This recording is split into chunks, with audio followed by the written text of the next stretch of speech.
Bonjour, Monsieur Sommer. Bonjour Madame Christina. Ça va Anne-Marie? Oui, ça va, Serge. Nous sommes là pour parler de ton livre, Parole de divin sur le divan, un Mhm. livre que j'ai feuilleté encore et encore, que j'ai pris en allant à la plage en me disant oh, mais ce livre me fait chier, c'est terrible. Ben, il est épais, puis il n'y a pas Voilà. d'image. Et puis j'ai fait les premières. Je fais non, c'est pas pour moi. Je voudrais un bon polar, en fait. Et je l'ai posé sur le sable, j'ai fait une photo parce que je me dis quand même, bon, Mhm. il mérite la photo. Puis je suis retournée à la plage, j'ai feuilleté, je me dis non, non, c'est pas pour moi. C'est pas le moment, pas maintenant. Et puis après, je l'ai ouvert, je suis tombée dedans et je me dis merde. Ouais, je pense qu'il y a un moment pour Ouais. tout. Et moi-même, un livre de ce genre-là, j'aurais peut-être pas forcément envie de me plonger dedans. Donc c'est un moment donné où peut-être par hasard on est dedans. Tu sais, c'est comme les trucs sur Arte, tu vois sur le programme, tu dis oh non, ça va me faire chier. Puis il n'y a rien d'autre, tu zappes, puis tout d'un coup tu zappes sur Arte, puis tu écoutes, ah, ouais, puis tu bloques. Mhm. Donc je pense que peut-être ça fait cet effet-là. En tout cas, je suis très heureux que ça ait pu tenir ton attention. Alors ça l'a vraiment retenu parce que j'ai lu, bon, je le lisais petit à petit parce qu'on s'en apprenne, c'est pas un livre qu'on lit comme ça d'une traite. Et ça faisait tellement écho en moi. Je me dis, mais merde, il pense ça. Il l'interprète comme ça. Et je me suis dit, bon, il faut aller au bout de certaines choses, plus profondément, parce qu'il y a autre chose derrière. Oui, puis quand tu dis il interprète comme ça, C'est ton ressenti. pas que, parce que ce serait aujourd'hui, je l'écrirais encore différemment, hein, Voilà. je dirais que je propose une interprétation à un moment donné qui est ouverte au débat, à la discussion. En tout cas, effectivement, ça se lit pas comme un polar. En plus, on connaît la fin. Hein, il est mort, le mec crucifié. Donc, on connaît déjà la fin. Mais voilà, c'est l'idée de proposer un rapprochement, une corrélation avec la psychanalyse, où je trouvais ça finalement original, intéressant, j'irais même jusqu'à dire amusant, euh, parce que je suis un peu comme ça, hein, tu me connais, si c'est pas amusant, ça m'emmerde vite. Donc si c'est amusant, ben, pourquoi pas se lancer. Au début, je pensais que j'avais entendu une phrase qui m'avait fait écho, je me suis dit, bah tiens, il y a peut-être certains logions, donc les logions, c'est les citations, les paroles de Jésus qui ont été répertoriées dans cet évangile selon Thomas. Certains logions résonnent avec des concepts de psychanalyse que j'étais en train d'apprendre, parce que quand je l'ai écrit, j'étais en pleine formation. Je me suis dit, on va voir s'il y en a quelques-uns. Et puis finalement, ben, je me suis aperçu que les 114 pouvaient matcher avec une idée psychanalytique. Parfois, on dépasse un petit peu, certes, dans un domaine plus philosophique, mais j'ose espérer ne jamais tomber dans la spiritualité ou même dans la mythologie, et encore moins dans la religion. C'était véritablement ce que je voulais faire, quoi. La spiritualité, non pas que j'aime pas ça, mais la spiritualité est en général perçue comme subjective et toujours en s'étayant sur des mythes. C'est le Mhm. propre de l'Homo sapiens. Donc je voulais rester dans quelque chose de véritablement une interrogation de soi à soi. Voilà, c'est ce soi à soi qui m'a interpellée. Alors moi, ce qui m'intéresse dans ce livre, c'est ce que tu en penses maintenant. Hmm. C'est-à-dire avec l'évolution, avec notre propre évolution à chacun, qu'est-ce que tu en penses maintenant? On est croyants ni l'un ni l'autre, c'est pas Hmm. la base de ce livre, ça pourrait aussi être interprété comme ça, parole de divin sur le divan. Mais ce livre, à un moment donné de ta vie, tu en as eu une pensée, cette pensée a automatiquement évolué, Ah oui. énormément évolué. Et c'est ce qui m'intéresse. Hmm. C'est, ce livre est une base, qu'est-ce qu'on peut en faire? Je dirais qu'une fois qu'il est écrit, chacun s'approprie, chacun en fait ce qu'il veut. C'est peut-être ça l'idée, de proposer une interprétation pour peut-être aussi amener les personnes qui peuvent être intéressées à lire, non pas mes interprétations, mes propositions, mais lire l'évangile selon Thomas, et puis voir finalement qu'est-ce que ça fait résonner en chacune des personnes. Parce que personnellement, comme je le mets dans ce livre, on peut peut-être le rappeler, j'ai connu ce livre, rencontré ce livre, et notamment un des auteurs, un des traducteurs, Émile Gilabert, en 1987, j'avais 20 ans. Depuis, il est resté un livre de chevet. Des fois, j'allais tous les jours dedans, des fois, je restais 2 ans sans aller dedans, mais il était toujours pas loin. Et au fur et à mesure de mon existence, je me suis aperçu que ce livre avait de multiples facettes qui résonnaient parfois avec mes périodes de recherche philosophique, parfois avec mes périodes de recherche spirituelle, parfois avec mes périodes de recherche théologique, pour comprendre l'histoire des religions, comment cette politique, c'est mis en place, sur quelle base, comment et pourquoi. Et puis, in fine, que je faisais ma formation de psychanalyste avec la psychanalyse. C'est ça qui m'a paru intéressant. Aujourd'hui, il faudrait peut-être aller dans le détail, il m'est arrivé de le relire. Je pense qu'il n'y a pas grand-chose que je renierais, mais il y a effectivement des détails que j'affinerais, des choses que je comprends peut-être différemment, avec un nouvel angle. À chaque fois, un angle nouveau intervient. Ce que j'ai ressenti quand je l'ai lu, c'est se grandir ensemble, qui est si cher à mon cœur et très présent dans la psychanalyse. On n'est pas des sachants, on n'arrête pas de grandir. C'est-à-dire, on lit ton livre à un moment donné de notre vie, on l'interprète, il nous ouvre une porte, on lit à un autre moment, il nous ouvre une autre porte, et à un autre moment, il nous ouvre encore une autre porte. J'ai perçu ce livre comme ça, pas ce livre comme une fin, ce livre comme une ouverture. Oui. Ouais, ben, écoute, je te remercie parce que c'est comme ça que j'ai voulu l'écrire. C'est-à-dire, c'est pour ça que j'ai rebondi sur, quand tu me parles d'une interprétation, où je préfère préciser une proposition d'interprétation, parce que déjà, ça peut être mouvant, ça peut changer encore. Et une interprétation serait proposer des réponses. Alors que proposer des interprétations, c'est éventuellement ouvrir la porte vers des idées, mais susciter plus de questions que de réponses. Et une interrogation de soi à soi. Qu'est-ce que ça représente pour nous? Donc, en quelque sorte, mes commentaires diraient, ben voilà, si en cherchant de ce côté-là, est-ce que ça vous parle? Ça vous parle pas? Bon ben, voilà, qu'est-ce qui vous parle à vous? Mais c'est pas pour dire, ce Logan-là, il veut dire ça, ce qui serait complètement con et stérile. Ah, vu qu'il y en a pas mal, hein, des Logan. 114. Voilà, donc moi je vois pas ça en conférence parce que ce serait bâcler. Ce serait bâcler les questionnements, ce serait bâcler l'ouverture, ce serait faire une synthèse. Je vois ça en plusieurs fois, je te l'ai dit, je le vis comme ça. Maintenant, on va voir, on va se laisser porter. Ouais. Hein, on va simplement voir qu'est-ce qu'on désire en faire l'un et l'autre et où est-ce que ça nous mène. Où est-ce que ça nous mène, comme on fait d'habitude, quoi. Mais c'est un réel plaisir pour moi. Ben pour moi aussi. Okay. Alors, on va faire le premier. Alors, on va débattre, c'est bien. Ah, tu veux faire les 114 carrément? Ah ouais, non mais moi je... Mais par contre, vous avez du temps, j'espère. Parce que... buvez un café, etc. Détendez-vous. En fait, beaucoup se regroupent, se ressemblent. Mais le fait qu'ils se regroupent, qu'ils se ressemblent, qu'ils nous questionnent d'une autre façon, ouvre une autre porte, ou confirme la porte qu'on a ouverte. Et c'est pour ça que je pense que c'est important d'aller un petit peu, même si on va aller chez certains d'une façon superficielle, peut-être y revenir aussi après, parce qu'un autre va nous interpeller.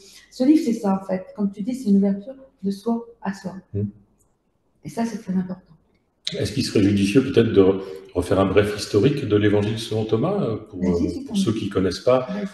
Parce que certains peuvent croire que ah ben, c'est un des évangiles de la Bible, machin, tout ça. Donc c'est peut-être intéressant de recontextualiser la découverte de ce texte. Alors, in fine, la plupart des historiens et des exégètes aujourd'hui pensent que c'est un des premiers textes, un des premiers témoignages des paroles de Jésus qui a été écrit durant le courant du 1er siècle. Sur les 114 logiones, sans doute, les 114 ne sont pas originels. Des rajouts ont été faits par la suite. Les premières traces de l'évangile selon Thomas qu'on a, avant même de le découvrir, c'est par les hérésiologues, c'est-à-dire les pères de l'Église qui jugeaient ce qui était hérétique, ce qui n'était pas hérétique, ce qui était cachère ou pas cachère, halal ou pas halal. Et donc, tout ce qui était de l'ordre des premières pensées de Jésus était à foutre à la poubelle pour eux, parce que ça contredisait l'Église romaine naissante entre le 3e et le 4e siècle.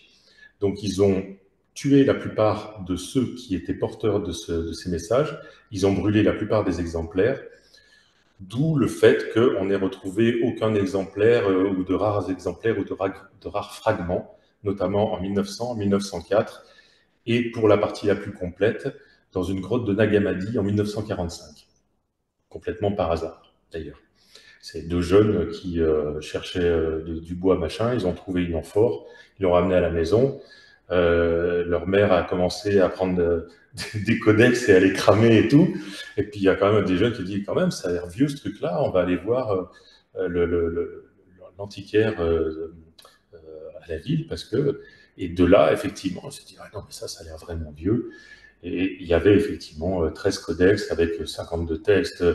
Il y en a un d'ailleurs, le premier codex qui a été offert à l'Institut Carl Jung, pour ça qu'on l'appelle le Codex Jung.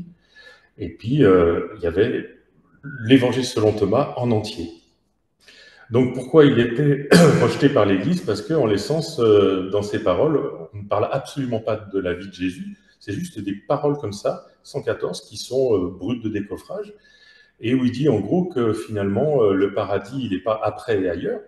Donc, voilà, ce n'était pas le but politique de l'Église du 3e et 4e siècle, hein, de penser ça. Le but était plutôt, comme on dit, eschatologique, c'est-à-dire une promesse messianique, une promesse d'un monde meilleur après la mort, et à la fin des temps et tout ça. Donc Jésus, là, dit en l'essence que le paradis, il est au contraire ici et maintenant, pour celui qui arrivera à déjouer les pièges de l'ego, les pièges donc, en psychanalyse, du surmoi, les pièges de l'inconscient, pour aller chercher véritablement quel est l'être, qui sommes-nous. Donc effectivement, ça ne pouvait pas être trop... Donc en 1904, il y a 1900-1904, il y a deux chercheurs britanniques, Greffel et Hunt, qui font des fouilles dans la région d'Oxyrhynque, en Égypte, et qui vont tomber sur des papyrus, notamment deux petits bouts. On ne sait pas trop ce que c'est à ce moment-là. C'est qu'en 1945, où on a l'exemplaire entier de Nag Hammadi, où on va s'apercevoir que les découvertes de Greffel et Hunt sont en fait des passages en grec de ce qu'on a découvert en 1945, qui lui est en copte. Mais les passages grecs sont une copie grecque qui date du 2e, 3e siècle. Et la copie copte de Nag Hammadi est une copie qui date environ du 3e, 4e siècle. Donc, ce n'est pas l'original. Personne ne sait pour l'instant quel est l'original. Alors évidemment, les hellénistes spécialistes de la Grèce antique vont dire que c'est quand même le grec qui est antérieur, puisque le grec est antérieur au copte. Et j'essaie d'expliquer dans ce livre qu'il y a beaucoup de travaux qui ont démontré que la langue copte s'étale sur 3000 ans, et que s'il y a un exemplaire originel, il est sûrement en syriaque ou en araméen, et il est sûrement d'abord traduit en copte avant d'être traduit en grec pour les littéraires, pour les intellectuels de l'époque. Donc voilà, c'est toute une discussion. Après, pour ceux que ça intéresse, ils pourront plonger davantage dedans. Et quand ça a été découvert donc en 1945, il faut attendre 1959 pour avoir avec Puech et Dorès les premières élaborations de traduction, d'idées, pour essayer de recontextualiser, savoir s'il est antérieur ou postérieur aux évangiles dits canoniques, c'est-à-dire les 4 évangiles qui ont été retenus pour le Nouveau Testament, Matthieu, Marc, Luc et Jean. Et sachant que il y a beaucoup d'évangiles, hein, il y en a, selon les exégètes, entre 50 et 70, mais dont certains n'étaient pas reconnus comme étant fiables pour l'Église. On appelle ça les apocryphes, mais qui ont été finalement reconnus à un moment donné. Parmi eux, l'évangile selon Philippe, l'évangile selon Pierre, l'évangile selon Judas, l'évangile selon Marie, j'en passe et des meilleurs. Donc voilà, pour la petite parenthèse, pour recontextualiser ce texte. Mais effectivement, aujourd'hui, les historiens s'accordent pour dire que c'est un des plus anciens, parce qu'effectivement, les logiones, les paroles sont beaucoup plus courtes, correspondent mieux à la pensée gnostique du tout début du christianisme. Et on sait que les paroles, les textes en général, au fur et à mesure du temps et des traductions, ont tendance plutôt à se rallonger plutôt qu'à se raccourcir. Donc il y a plein de raisons que j'élabore et que je développe dans ce livre pour essayer, tenter à démontrer, comme beaucoup d'autres spécialistes, comme April de Konig, qui est une des plus grandes spécialistes mondiales de l'évangile selon Thomas, qu'effectivement cet évangile est bien antérieur. Il y a eu beaucoup de traductions, celle d'Émile Gilabert, que j'ai connue un petit peu par hasard, parce que ma frangine lui faisait des piqûres, il habitait dans la Drôme, et un jour elle me dit, putain, il travaille sur un truc de Jésus qui n'était pas connu, qu'on a découvert il n'y a pas longtemps, et qui tend à démontrer que les paroles de Jésus sont plus près du bouddhisme ou de la pensée orientale ou du taoïsme que de la religion, du christianisme tel qu'on le connaît. Ça devrait t'intéresser. Je savais que je m'intéressais beaucoup à ce truc-là. Donc un jour, je l'ai rencontré et puis on est parti dans des discussions. Ça a été quelque chose de formidable.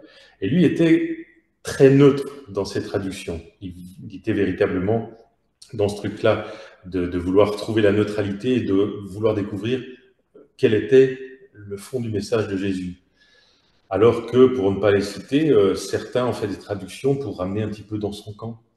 Voilà, s'il y a un prêtre orthodoxe qui veut traduire l'évangile selon Thomas, il va essayer d'être le plus impartial possible, mais enfin, s'il pouvait ramener un petit peu vers son église en disant, voilà, ça contredit pas trop de là où je viens, ce qui est tout à fait normal et tout à fait humain. Donc, pour rester dans une certaine neutralité, effectivement, il faut se détacher un peu de tout. Et je crois que c'est le message de Jésus aussi, et le message de la psychanalyse qui nous dit c'est bien de croire, c'est rassurant, mais essayez justement de ne pas croire à quelque chose, de ne pas avoir de certitude, de remettre en question vos convictions. Et là, peut-être, vous aurez des informations, vous pourrez observer des choses qui viendront vous parler. Parce que tant qu'on a une certitude et une conviction, tout est sans issue. On essaye toujours d'aller chercher ce qui va conforter nos croyances, mais tout ça n'est que rassurance sur l'angoisse de mort. Mais ce n'est pas de la science. La science, en tout cas le questionnement, c'est de remettre en cause, de toujours douter. C'est toujours une voie ouverte. Les certitudes rassurent, les doutes font grandir. Exactement. Et j'ai bien aimé quand tu as dit ici et maintenant, c'est un peu Irving Yalom en fait. On est aussi dans la thérapie existentielle. Oui. Qui se joue ici. Et maintenant. Beaucoup de développement personnel qui nous font chier à longueur de journée avec ici et maintenant. Non, ils nous font chier. C'est pas qu'ils nous font chier. Ça a été utilisé trop. C'est réducteur en fait. Voilà, ici et maintenant, avec la bienveillance, voilà. Sans gluten et tout ça. Voilà, c'est que c'est enfermant, réducteur et ça n'aide pas à grandir. Exactement. C'est juste la différence. On n'est pas contre, on est ouvert à tout, mais on s'enferme dans rien. D'où l'idée du premier Logan, on en revient à nos moutons, où Jésus dit que celui qui cherche ne cesse de chercher. Parce que dès lors où on a une conviction ou une certitude, finalement on s'arrête de chercher. On est bien, on a une certitude, une conviction, tout va bien. Alors le premier, c'est celui qui trouvera l'interprétation de ces paroles, ne goûtera pas à la mort. Ne goûtera pas de la mort. Oui, de la mort, excuse-moi. Non, mais je t'en prie. Parce que justement, oui, c'est vrai. Qu'est-ce que c'est que la mort ou goûter de la mort? La mort de quoi? La mort de l'ego, la mort physique, la mort de l'âme? Il lance quand même une grande interrogation et c'est ça qui suscite, effectivement, à 20 ans, avec mon angoisse de mort très prégnante, dire, putain, celui qui trouvera l'interprétation de ces paroles ne goûtera pas de la mort. Ouais, je veux pas mourir. Mes angoisses d'enfant me poussent à vouloir comprendre ces paroles. Alors tu as dit, celui qui arrive à lire au fond de soi ne mourra pas, car il comprendra que le soi est relié à l'immensité, à tout universel. Il y a beaucoup de physique quantique, d'accord, de lien avec la physique quantique dans ton livre. La mort est anxiété quand elle est reliée au jeu, à l'ego. Notre corps disparaîtra un jour, mais l'unification avec l'univers, ce lieu qui est tout en mémoire depuis la source et qui s'affranchit de l'espace et du temps, fera toujours lien d'une façon ou d'une autre avec notre passage en ce monde. Ce lien reliant l'humanité à l'univers, au-delà du mot mort, qui signifie la fin de notre corps sur Terre. Tu devrais peut-être parler un peu plus fort parce que... Est-ce qu'ils sont sourds, tu crois? Non, mais je pense que l'ordinateur est loin et que peut-être c'est peut-être mieux d'avoir une grande gueule comme moi, t'inquiète pas. Alors, que dis-tu de tout ça? Que rajoutes-tu? On est effectivement sur cette angoisse de mort et de se poser la question, qu'est-ce que la mort? Toujours se dire un petit peu comme Einstein, si vous n'êtes pas capable d'expliquer votre concept à un enfant de 6 ans, c'est que vous ne le comprenez pas vous-même. Donc posons-nous la question, qu'est-ce qu'on répond à un enfant qui a peur de la mort? C'est quoi la mort? Peut-être on l'amène à se questionner, la mort c'est peut-être, j'en sais rien, personne n'est revenu pour me le dire, chacun croit ce qu'il veut, il y a plein de gens qui croient en des choses, mais tiens, le réseau passe, on dirait. Mais finalement, la mort, ça doit être sans doute ce qui se passait avant que tu naisses. Tu me dis que tu as peur de la mort, mais est-ce que tu gardes une anxiété de ce qui se passait avant que tu naisses? Et finalement, avant que tu naisses, étais-tu à un endroit où tu avais peur de naître? C'est l'amener à se questionner. Et d'ailleurs, à un moment donné, Jésus interroge ses disciples qui lui demandent dis-nous, quelle sera notre fin? Et il leur dit vous vous interrogez sur la fin alors que vous n'avez même pas finalement décelé le commencement. Alors essayez de vous placer dans le commencement et là, vous connaîtrez peut-être votre fin. C'est-à-dire vivre avant la mort, déjà. Avant la mort, on ne vit pas, mais qu'est-ce qui ne vit pas? Le vivant existe. Sous quelle forme nous vivons? En tout cas, sous une forme qui dépasse le caractère de l'entité, c'est-à-dire ce que tu disais, le jeu. Jouer le jeu du jeu, comme dirait Lacan, c'est effectivement prendre conscience que nous sommes une personne. Mais c'est une perception. C'est une perception humaine. C'est même cette caractéristique humaine d'avoir la perception de soi, en tout cas d'un soi. C'est ce qui, d'ailleurs, est péchant, hein, selon des récentes études, qui a démontré que depuis la Renaissance, ce jeu a tellement été finalement glorifié, s'est tellement séparé de la nature, comme étant l'humain n'est pas un animal, c'est un être supérieur, grâce à Dieu et tout ça, et toute la foutaise. Quand on est sorti du Moyen-Âge et qu'on est entré dans la Renaissance, l'Église étant très près du pouvoir pour recentraliser le pouvoir autour d'un roi, donc le pouvoir élargi, bien évidemment, eh bien, on s'est détaché de cette nature. Et c'est ce qui nous a amené petit à petit, notamment jusque dans les années 50 et aujourd'hui, à se détacher d'une nature et, comme disait Hubert Reeves, à vénérer des dieux et à détruire une nature, alors que finalement, ce Dieu, c'est peut-être cette nature qui nous donne vie et qu'on est interconnectés. On le sait, on le voit dans les interactions entre les insectes, les fleurs, les plantes, les arbres qui, grâce au mycélium, conversent les uns avec les autres, s'entraident, et nous, on se sent à part. Et donc, se sentant à part, on scie la branche sur laquelle on est assis, on met des pesticides, on a le réchauffement climatique, mais on continue à aller droit dans le mur gaiement en disant bah oui, mais bon, moi je veux un smartphone et puis je veux prendre l'avion parce que je veux voyager, et on ne se rend pas compte que nous sommes cette nature. Parce que nous sommes enfermés dans cette... et on n'est plus dans l'individuation de Jung, on est dans l'individualité, c'est-à-dire je suis moi, mais finalement ça nous amène, comme disait Irving Yalom, à cette anxiété de la solitude, de l'isolement. Je suis moi, donc je veux faire, je veux avoir, parce que je ne sais pas ce que je suis. Et je suis avalée par une société qui me détermine, en fait. On se détermine, beaucoup se déterminent dans la société, face à la société, mais pas en tant qu'individu. Tout à fait. Et Jésus nous interroge finalement sur qu'y a-t-il au-delà de cette perception que nous sommes une entité? Cela reste une perception. Est-ce que le cachalot, est-ce que l'arbre se perçoit comme une entité ou est-ce qu'il se sent appartenir à un tout? Les expériences que certains font en transe ou sous LSD donnent la plupart des hallucinogènes donnent cette impression de réduire la prégnance du moi, de l'ego, et donc on se sent artificiellement connecté à tout, mais tout simplement parce que ça diminue la perception du moi et de l'ego. La psychanalyse peut nous offrir ça. Alors, je ne dirais même pas la psychanalyse. La psychanalyse nous offre des liens.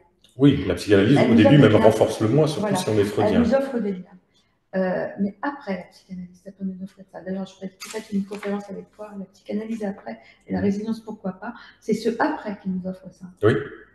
Oui, en tout cas, qui ouvre la voie à peut-être s'interroger. Ça nous l'offre, on le prend ou on ne le prend pas. Parce que s'interroger, c'est très anxiogène. Donc la psychanalyse, selon si on est chez Lacan, où on va plus aller vers l'être de désir, ou plutôt côté Freud, où on va être renforcer l'affirmation du moi, mais il faut bien renformer l'affirmation du moi si on veut que l'être de désir puisse s'exprimer sans crainte et en toute légitimité. Donc les deux sont liés et ne sont pas en clivage à mon sens. Mais au-delà de ça, une fois qu'on est parvenu à quelque chose, sortir de l'entité, c'est quelque chose de risqué, de dangereux, qui peut nous amener des idées, qui peut nous perdre aussi. Parce que sortir de ce sentiment d'entité peut nous perdre. Donc c'est quelque chose qui peut être très anxiogène.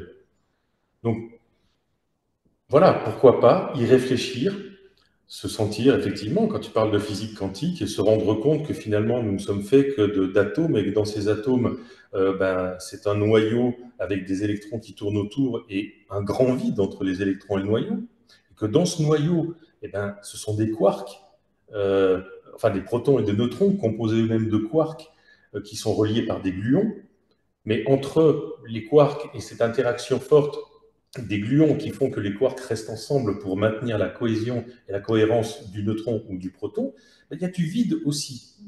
Et même si on regarde le quark en physique quantique, on peut l'interpréter, l'observer de manière corpusculaire, un corps, quelque chose, une matière, mais aussi de manière ondulatoire.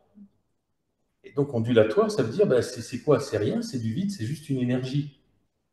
Donc la corrélation entre l'énergie et la matière est parfois ténue. Alors on est fait de quoi? Einstein disait, on ne sommes qu'énergie. Nous ne sommes qu'énergie, c'est ça que nous sommes. Alors, par contre, ça fait un lien, tu as parlé de la psychanalyse, tu as parlé de différents courants. Au bout d'un moment, quand on est psychanalyste, devons-nous suivre un courant ou devons-nous justement nous approprier la psychanalyse avec notre, comment dire, c'est pas vraiment nous approprier, c'est suivre un chemin qui est le nôtre. J'ai envie de dire un peu que chacun suit une direction différente, se retrouve dans un courant. Après, au départ, on suit un courant, après, on se retrouve dans un courant que l'on fait avancer avec qui nous sommes. Moi, je vois ça plutôt que de ce côté enfermant dans un courant, comme tu étais en train de le dire. Je suis bien d'accord avec toi. Et justement, puisqu'on parle de Jésus, il ne s'agit pas de rester bloqué dans notre formation et finalement devenir dogmatique en suivant l'évangile selon Freud, l'évangile selon Lacan ou l'évangile selon Jung. Grandir, c'est être en capacité de s'émanciper de ses parents, c'est tuer le père. Est-ce que c'est vraiment tuer le père? Maintenant, je me pose beaucoup de questions par rapport à ça. Voilà, c'est ce que disait, je ne sais plus si c'est Lacan ou Freud. C'est accepter que le père soit un père et reste un père, un individu à part entière. Oui, en tout cas, c'est le dépasser, c'est devenir soi-même finalement le patron de sa propre horde primitive, en quelque sorte. On devient un jour le patron de ça. Le patron de soi-même, oui, c'est ça, se légitimer. Est-ce qu'on se légitime un jour complètement? Parce qu'on est quand même face à une société de normes, etc. Est-ce qu'on peut vraiment se légitimer? Je pense qu'on fait au mieux avec qui l'on est. Oui, il y a des moments où on se sent légitime, des moments où on se sent plus faible, plus fatigué. Mais quand on se sent plus faible, on s'interroge. Mais se légitimer entièrement, moi j'y crois relativement, c'est-à-dire, j'appellerais ça se sentir libre, entièrement libre. Est-ce qu'on se sent entièrement libre? C'est quoi la liberté? La liberté, c'est pouvoir peut-être... Tu te rends compte qu'on en est qu'au premier? Oui. La liberté, c'est peut-être pouvoir se promener dans la rue avec une plume dans le cul et se foutre complètement du regard des autres. On le fait après. Voilà, mais non, c'est pas ça la liberté, parce qu'on ne se fout jamais complètement du regard des autres. Il y a des moments où on s'en fout, d'autres on s'en fout pas. La liberté, pour moi, c'est pas ça. La liberté, c'est accepter sa propre fragilité, accepter d'être qui l'on est, accepter de ne pas être parfait, accepter de se tromper, accepter de s'engueuler, accepter de... Oui, c'est tout ça la liberté. C'est tout ça, la liberté, elle est ça. Elle est accepter, et puis accepter aussi, parfois, de ne pas accepter. Oui. C'est ça la plus grande des libertés. Et effectivement, pour revenir à ce que tu disais, trouver, et les gens le savent, ils nous connaissent, et on a souvent parlé de ça ensemble, et si on a fondé cette association, c'est aussi pour ça, pour parler des psychanalyses qui s'adaptent aux patients, et non pas parler d'un dogme qui serait une lecture unique. Et d'ailleurs, si on regarde bien la psychanalyse n'est faite que de scission, de tuer le père, en fait. Hein. C'est un ami psychanalyste, Jean-Marc Messadi, qui est dans notre association, qui m'avait dit un jour, mais oui, c'est vrai que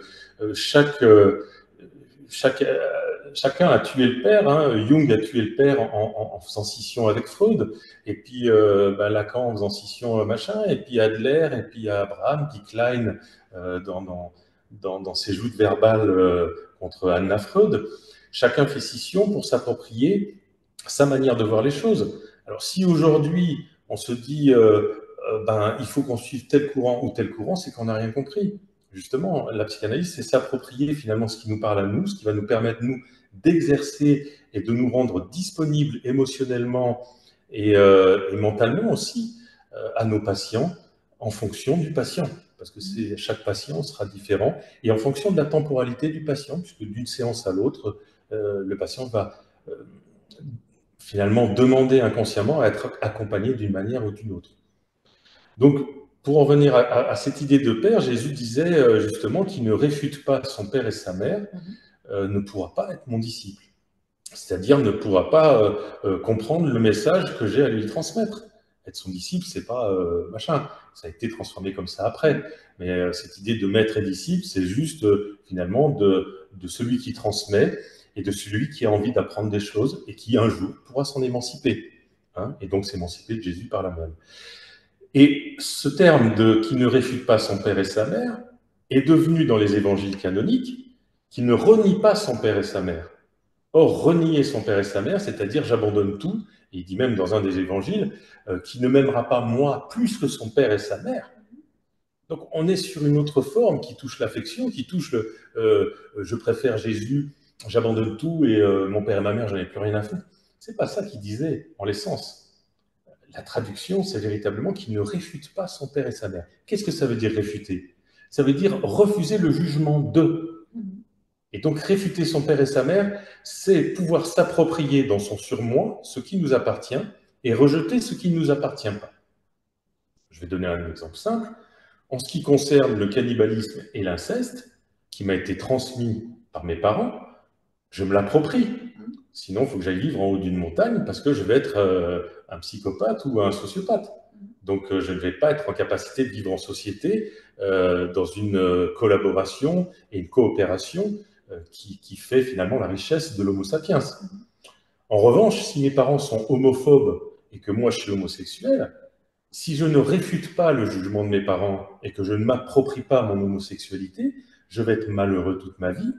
Je vais peut-être me marier avec une femme, avoir des enfants pour faire plaisir à mes parents, mais du coup, je vais gâcher ma vie, ma vraie vie, qui est peut-être être amoureux d'un homme et être heureux avec un homme. Ou au pire, comme on le voit malheureusement avec beaucoup de jeunes, qui vont mettre fin à leur jour parce qu'ils ne correspondent pas à l'image, au désir des parents, parce qu'ils n'ont pas pu réfuter leur père et leur mère. Je pense que c'est ça qui est important dans cette parole de Jésus. Réfuter, c'est s'approprier ce que l'on est. Oui, réfuter, oui, oui. Donc moi je vois ça en fait, comme quoi les enfants, on en parlera sûrement dans ta vidéoconférence, qui passera sûrement peut-être avant ça. Les enfants doivent devenir hommes et femmes à côté de leurs parents. Et considérer leurs parents comme des hommes et des femmes. C'est ça grandir en fait. Oui. Ne plus rester un enfant, plus être dépendant d'eux, grandir. Françoise Dolto disait si vos parents, si vos enfants vous tournent le dos, soyez heureux, c'est qu'ils sont en train de vous prouver que vous avez été de bons parents. Voilà. Alors il ne s'agit pas de ne plus aimer ses parents, il ne s'agit pas de ne pas les respecter, bien sûr, mais il s'agit de se sentir libre dans sa vie, de faire ce que l'on veut, sans avoir besoin du regard des parents ou voilà, j'ai envie de partir en Amérique, si vos parents disent « Ah ben alors tu nous abandonnes !» Si vous avez bien fait votre boulot, l'enfant va dire non, je ne t'abandonne pas, mais j'ai envie de partir en Amérique, tu m'emmerdes. Si l'enfant s'empêche de partir, à ce moment-là, le boulot, il n'a pas été fait correctement. Okay. Revenons à nos moutons, oui. Si vous voulez bien, chère Anne-Marie. On n'en est qu'aux deux. Oui, bon, on va peut-être pas les faire tous. On va pas les faire tous ce soir, en tout cas. Hein. Oui, on va voyager un petit peu. C'est pas grave. L'important, c'est l'idée, qu'est-ce qui ressort. On ne va pas terminer aujourd'hui, de toute façon. Alors, Jésus a dit que celui qui cherche ne cesse de chercher jusqu'à ce qu'il trouve. Et quand il aura trouvé, il sera bouleversé. Étant bouleversé, il sera merveillé. Il régnera sur le tout. Qu'est-ce que ça t'évoque, toi? Moi, faut que tu fais travailler. Alors, chercher, c'est douter, remettre en question son savoir, pour être surpris, découvrir et devenir. Aller toujours plus haut dans la connaissance pour atteindre la lumière et être émerveillé. La mort est un point fixe, la lumière est insaisissable. En psychanalyse, le but n'est pas de savoir, mais d'apprendre pour comprendre, pour accepter cette finitude, mais la dépasser, par la connaissance de soi. Oui. La connaissance de soi et la connaissance de ce qui dépasse le soi, de ce qui nous rend interconnectés au monde. Émile Gilabert employait souvent cette expression de ne pas se sentir du monde, mais de se sentir au monde. Se sentir au monde, c'est véritablement embrasser ce monde qui nous entoure comme étant pas en dualité. Jésus revient souvent sur l'idée de faire le deux, un. Parce qu'on se sentir soi, c'est parfois, justement, on revient sur Irving Yalom, cette angoisse existentielle de la solitude. Si je me sens moi, je me sens séparé, clivé du monde.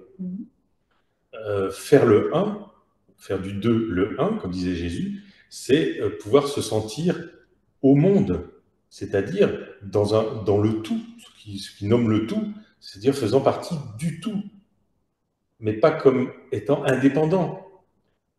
La psychanalyse nous amène à cette indépendance, cette autonomie affective et émotionnelle, pour pouvoir ensuite, sans risque, nous abandonner à être au monde. Parce que être au monde sans être passé par fortifier le soi, c'est dangereux, c'est se perdre. Je crois que la psychanalyse, alors la psychanalyse, elle nous montre le chemin de ça, mais c'est pas tout, c'est ce qui se passe après. C'est intéressant ce que tu dis, la psychanalyse nous montre le chemin du ça. Voilà, parce que c'est ce qui se passe après, le plus intéressant. C'est pas parce qu'on a fait une psychanalyse qu'on est plus névrosé, qu'on disparaît pas. Non. C'est pas pour ça que nos blessures partent.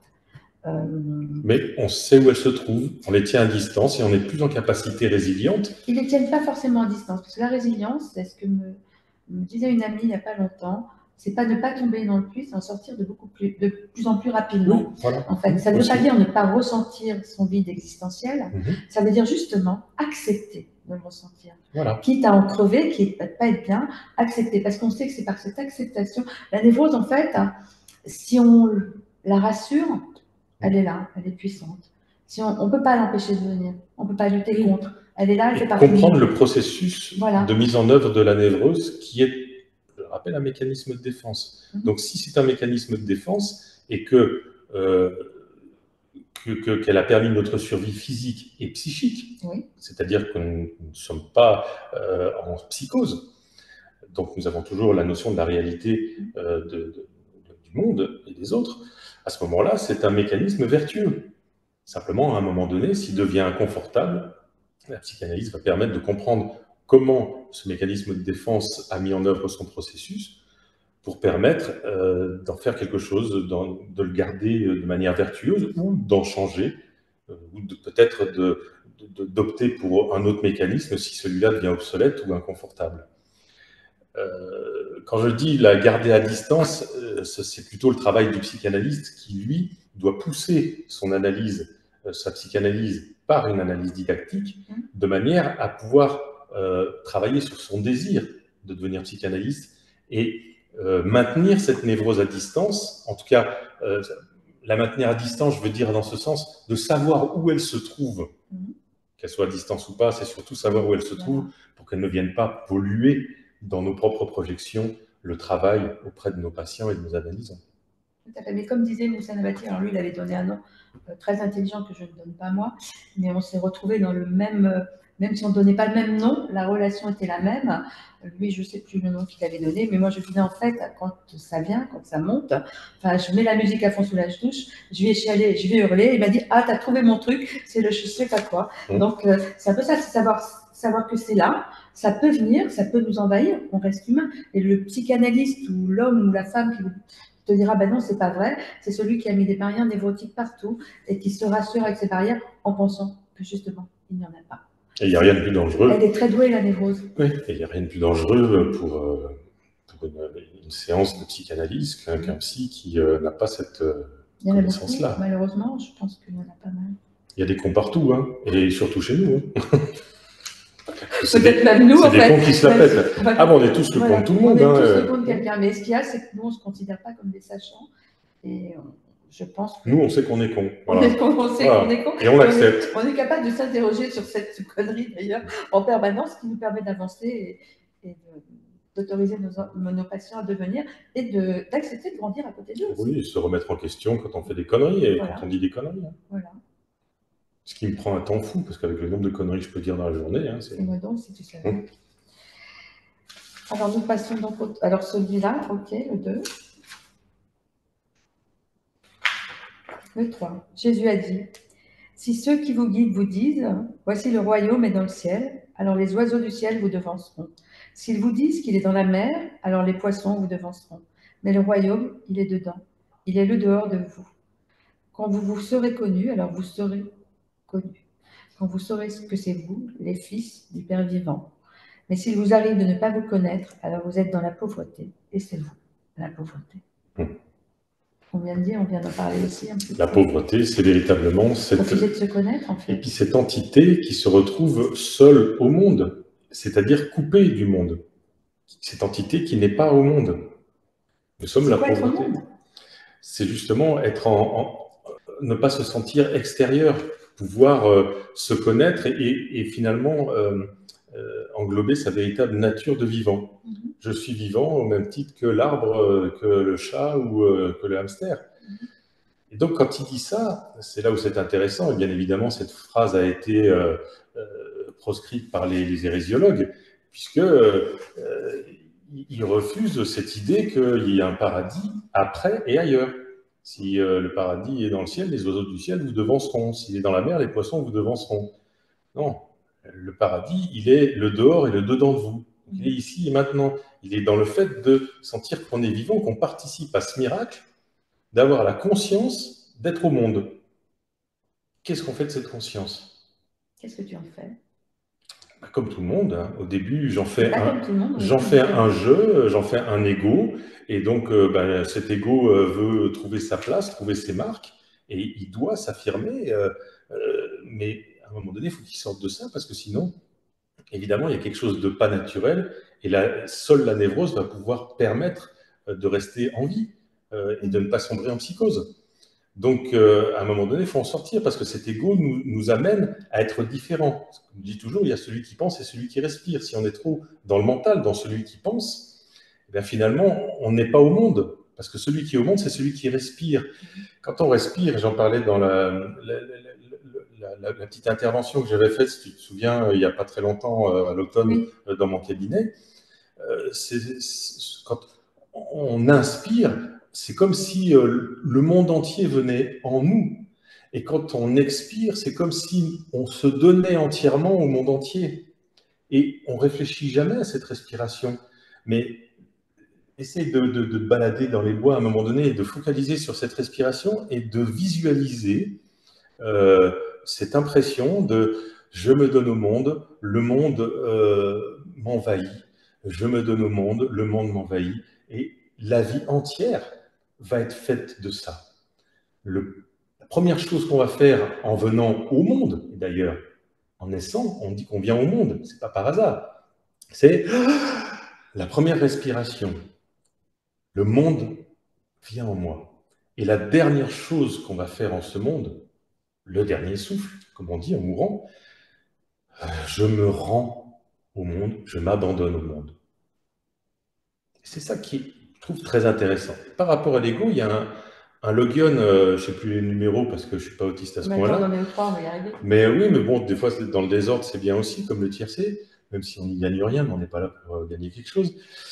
Un Logion où il dit que celui qui s'est enrichi, qu'il se fasse roi. Donc celui qui s'est enrichi, c'est-à-dire qui a pu affirmer son moi, son ego, trier suffisamment, alors son ego, pas dans un ego surdimensionné, affirmer son ego, au contraire, dans sa légitimité, son droit à se positionner, son droit à s'autoriser. Il s'est fait riche de connaissances, d'une psychanalyse peut-être, d'un travail sur lui-même en tout cas. Il s'est fait riche justement de comprendre qu'il est au monde et que cet ego, c'est l'égal de celui qui respire et qu'il est là pour se représenter. Qu'il se fasse roi. Roi, étymologiquement, ça vient de rayon, rayonner.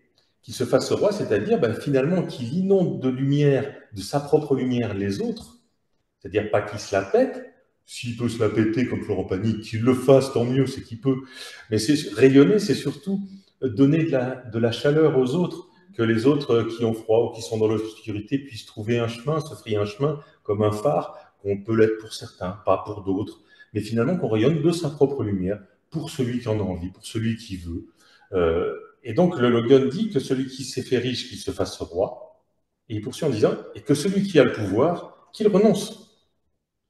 Parce que se faire roi, rayonner, comme Louis XIV, le roi soleil, c'est justement obtenir un pouvoir.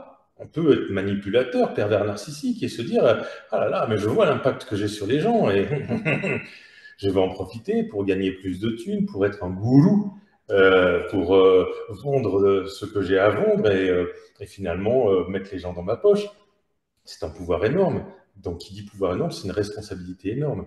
Et Jésus nous invite à dire que celui qui découvre par le fait ce pouvoir, qu'il renonce. Et c'est en renonçant à ce pouvoir, finalement, qu'on revient dans celui qui respire. Je suis en vie, tout simplement, je profite, je donne ce que j'ai à donner. Ce qui me fait penser à ce proverbe indien qui est mon proverbe préféré. Tout ce qui n'est pas donné est perdu. Le don de sera. Janis Joplin le dit dans la chanson On va chanter, Me and Bobby McGee, qui est la chanson qu'elle a enregistrée 4 jours avant sa mort, en septembre, donc 1er octobre 1970, quand elle chante Freedom's just another word for nothing left to lose, nothing. And that's nothing and free. La liberté, c'est quand on n'a plus rien à perdre, plus rien, et c'est bien parce que c'est gratuit que ça a de la valeur. C'est un petit peu, ça résonne avec ce proverbe indien. Et indien vaut mieux que deux, tu l'auras. Enfin, c'est autre chose, on va dire. Et tu sais, ce lien avec la nature, moi j'ai aussi déjà ressenti un baladant, c'est-à-dire où tu t'offres à la nature et en fait elle te remplit. Tu as l'impression de faire un tout et que tout est apaisé, tout est aligné. Oui, la nature qui se donne à toi, comme quand un oiseau qui te chie dessus, tout ça. Non, mais ça c'est autre chose, ça peut arriver. Ah, moi j'avais quand même. Allez, on en est qu'au 3, vous allez être passionnés par nos 25 000 visioconférences. Si ceux qui vous guident vous disent « Voici le royaume est dans le ciel », alors les oiseaux du ciel vous devanceront. S'ils vous disent qu'il est dans la mer, alors les poissons vous devanceront. Mais le royaume est dedans et il est le dehors de vous. Quand vous serez connus, alors vous serez connus, vous saurez que c'est vous, les fils du Père vivant. Mais s'il vous arrive de ne pas vous connaître, alors vous êtes dans la pauvreté et c'est vous la pauvreté. Alors on peut revenir peut-être sur cette notion du Père vivant. Oui, peut-être tu veux. Ouais, non, mais vas-y. Parce que c'est très important, dans l'évangile selon Thomas, à aucun moment Jésus parle du royaume des cieux ou du royaume de Dieu. Il ne parle jamais de Dieu.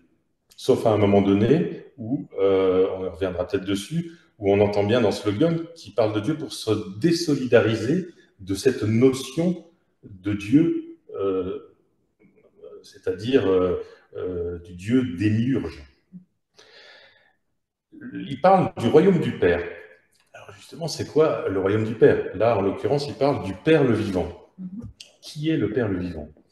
Et c'est là justement où ça a fait tilt dans ma tête. C'était en 2015, je crois, 2014 ou 2015, où j'assiste à une conférence à Nîmes d'un psychanalyste qui s'appelait Éric Ruffia, qui est décédé maintenant, et qui a été le fondateur de l'Institut freudien de psychanalyse.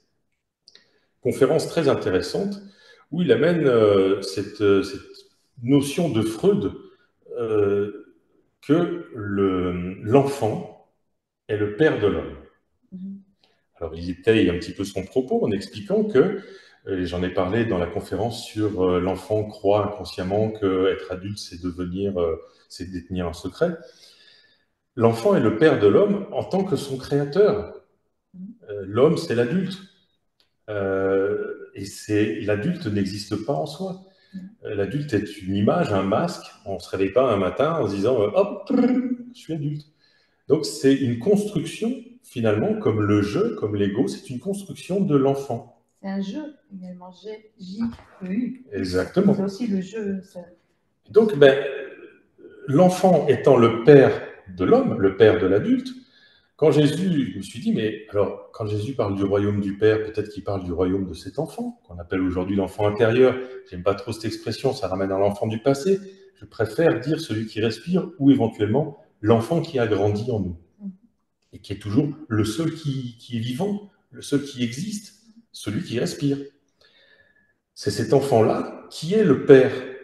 Et retourner au royaume du Père ou rencontrer le Père le vivant, c'est bien ce que je suis en train de dire, le Père le vivant, c'est celui qui respire.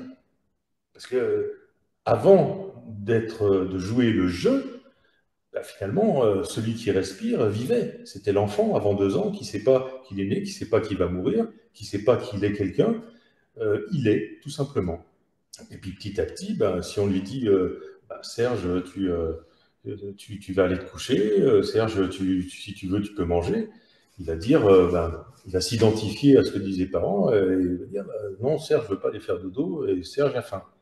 Et puis à un moment donné, au moment du stade du miroir, il va jouer le jeu, il va jouer le jeu, il va dire, il va s'approprier, il va créer celui qui pense, cette interaction, cet espace de transition, en quelque sorte, comme dirait le Dicotte.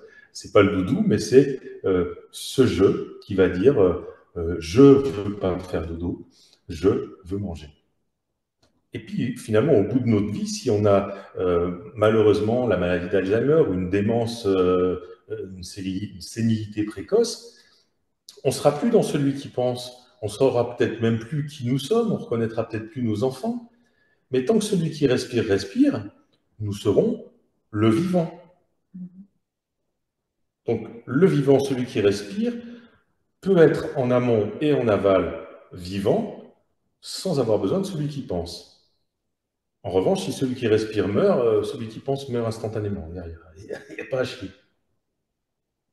Donc, cette notion du Père, ce n'est pas un Dieu, ce n'est pas un extérieur, mais c'est le royaume du Père, c'est finalement dépasser celui qui pense, dépasser l'ego, dépasser le surmoi et revenir finalement à redécouvrir ou rencontrer celui qui est à l'origine le vivant en nous, le Père, le créateur de cette pensée, de ce mental, l'enfant qui a grandi, celui qui respire, qui est là.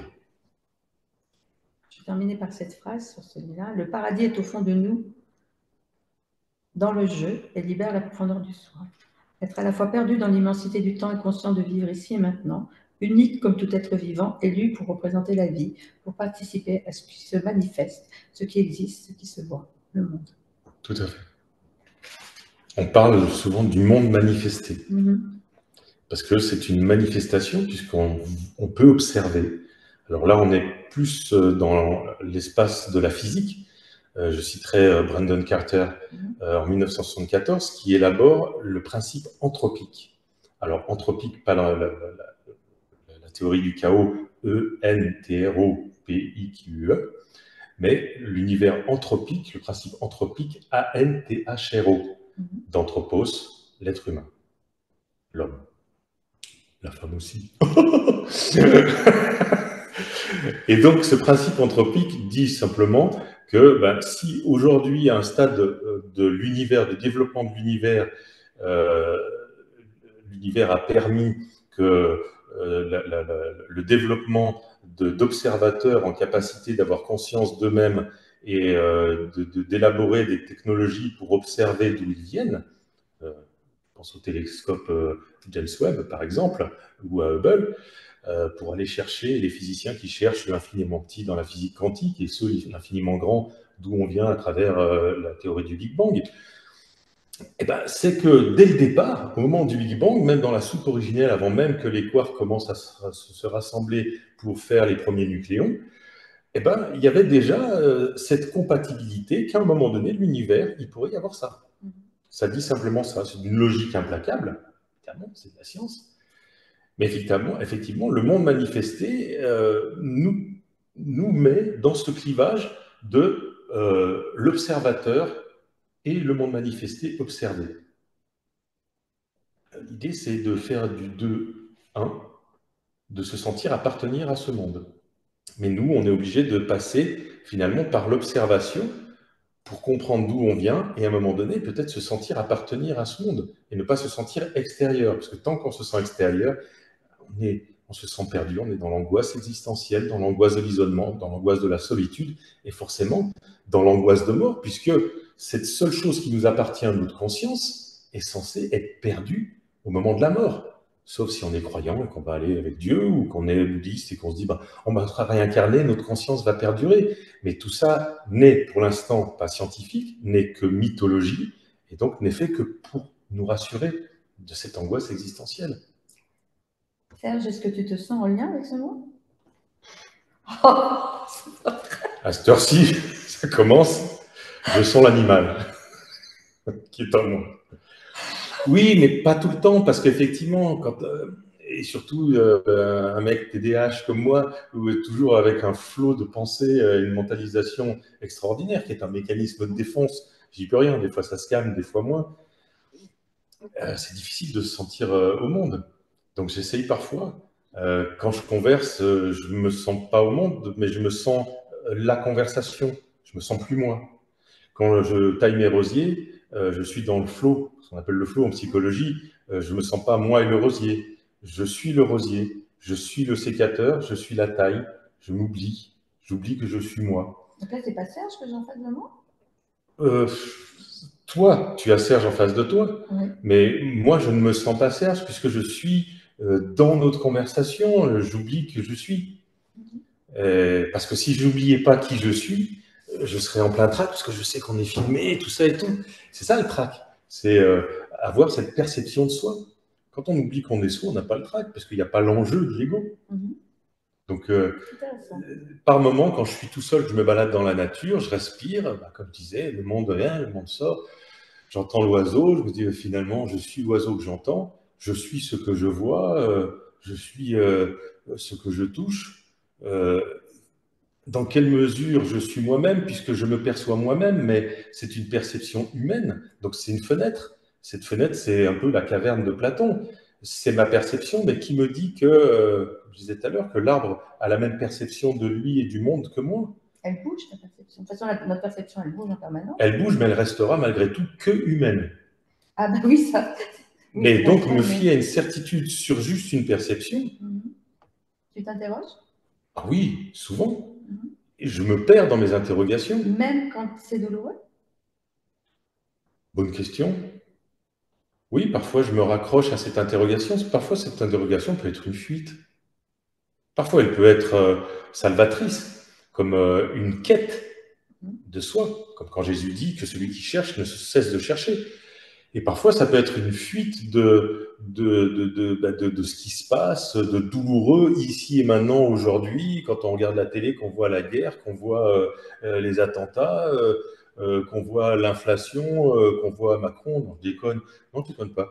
Et à un moment donné, effectivement, ça peut être une fuite de se dire, voilà, qu'est-ce qu'il y a d'autre à part ces problèmes sociétaux qui viennent envahir mon espace émotionnel.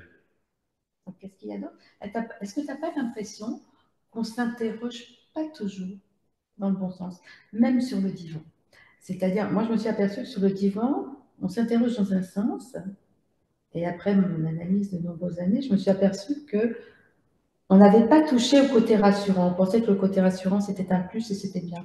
Et en fin de compte, tout se jouait peut-être dans ce côté qui nous rassure, auquel, des fois, quand tu es patient arrive, tu te dis, bah là, dans ça, tout va bien.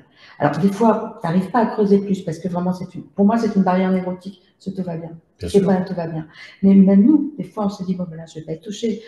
Tout va bien. Je suis la bonne mère. Enfin, je suis la bonne mère, le bon père, je fais tout à la maison, je fais la cuisine, tout me plaît, je me sens bien dans cet univers, tout va bien. Mais comment ça se fait que par moments je me sens mal? Alors on ne cherche pas de ce côté-là. Enfin, je parle pour moi, c'est personnel. On ne cherche pas de ce côté-là, alors que peut-être tout se joue à cet endroit-là. Bien évidemment, et ça se joue aussi dans le sens où on se dit tout va bien, je ne suis pas au Rwanda où on me court après avec une machette, je ne suis pas ni en Palestine ni en Israël aujourd'hui, puisque en ce moment on est en pleine guerre et les choses qui se passent sont absolument abominables. Mais donc, je n'ai pas le droit d'aller pas bien. J'ai de la bouffe dans mon frigo, je ne m'autorise pas à aller pas bien. Je suis le bon père, la bonne mère, je ne m'autorise pas à aller pas bien. Mes enfants sont en bonne santé. Voilà, je ne m'autorise pas.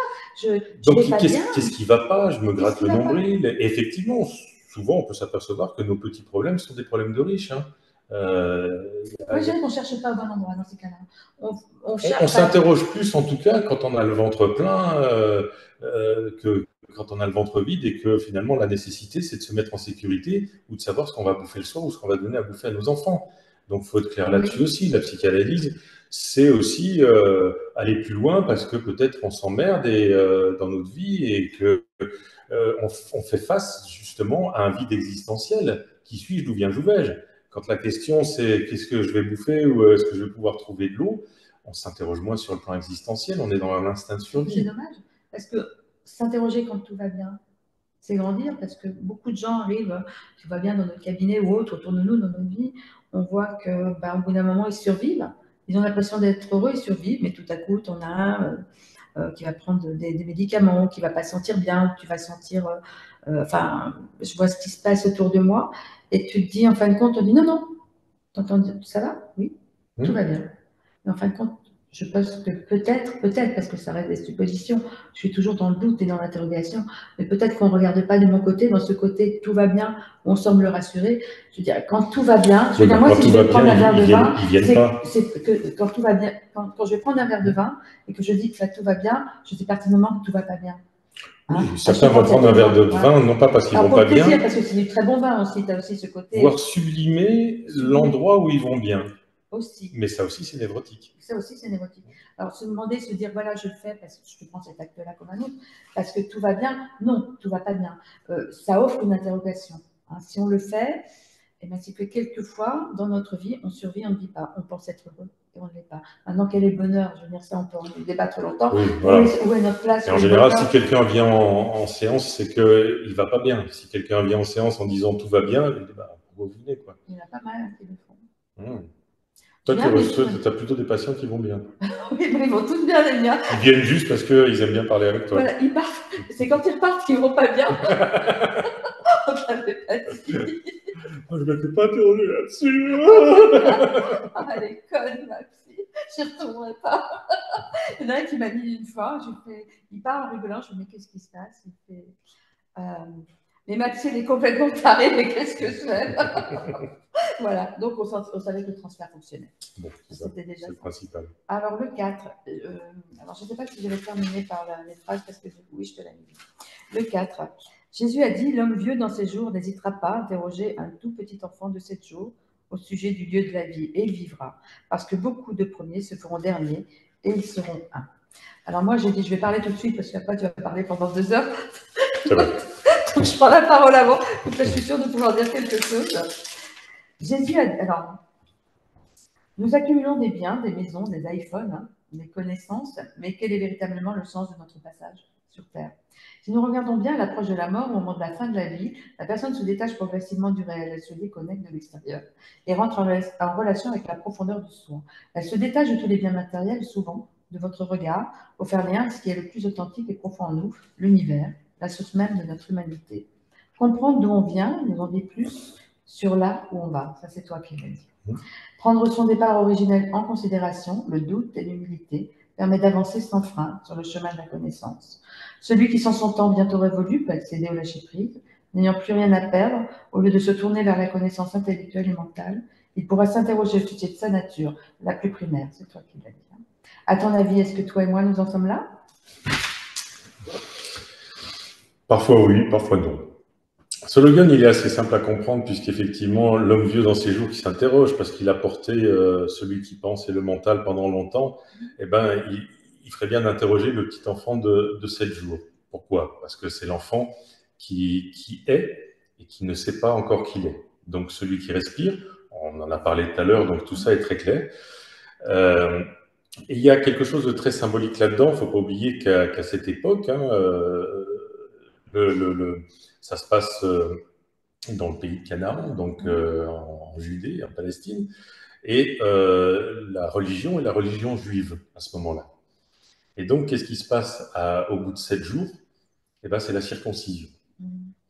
Donc, à partir du 7e ou du 8e jour, je ne sais plus exactement, la circoncision, finalement, marque l'enfant comme faisant partie d'un groupe, d'une communauté, d'une société, d'une religion. Il est acté en quelque sorte dans quelque chose.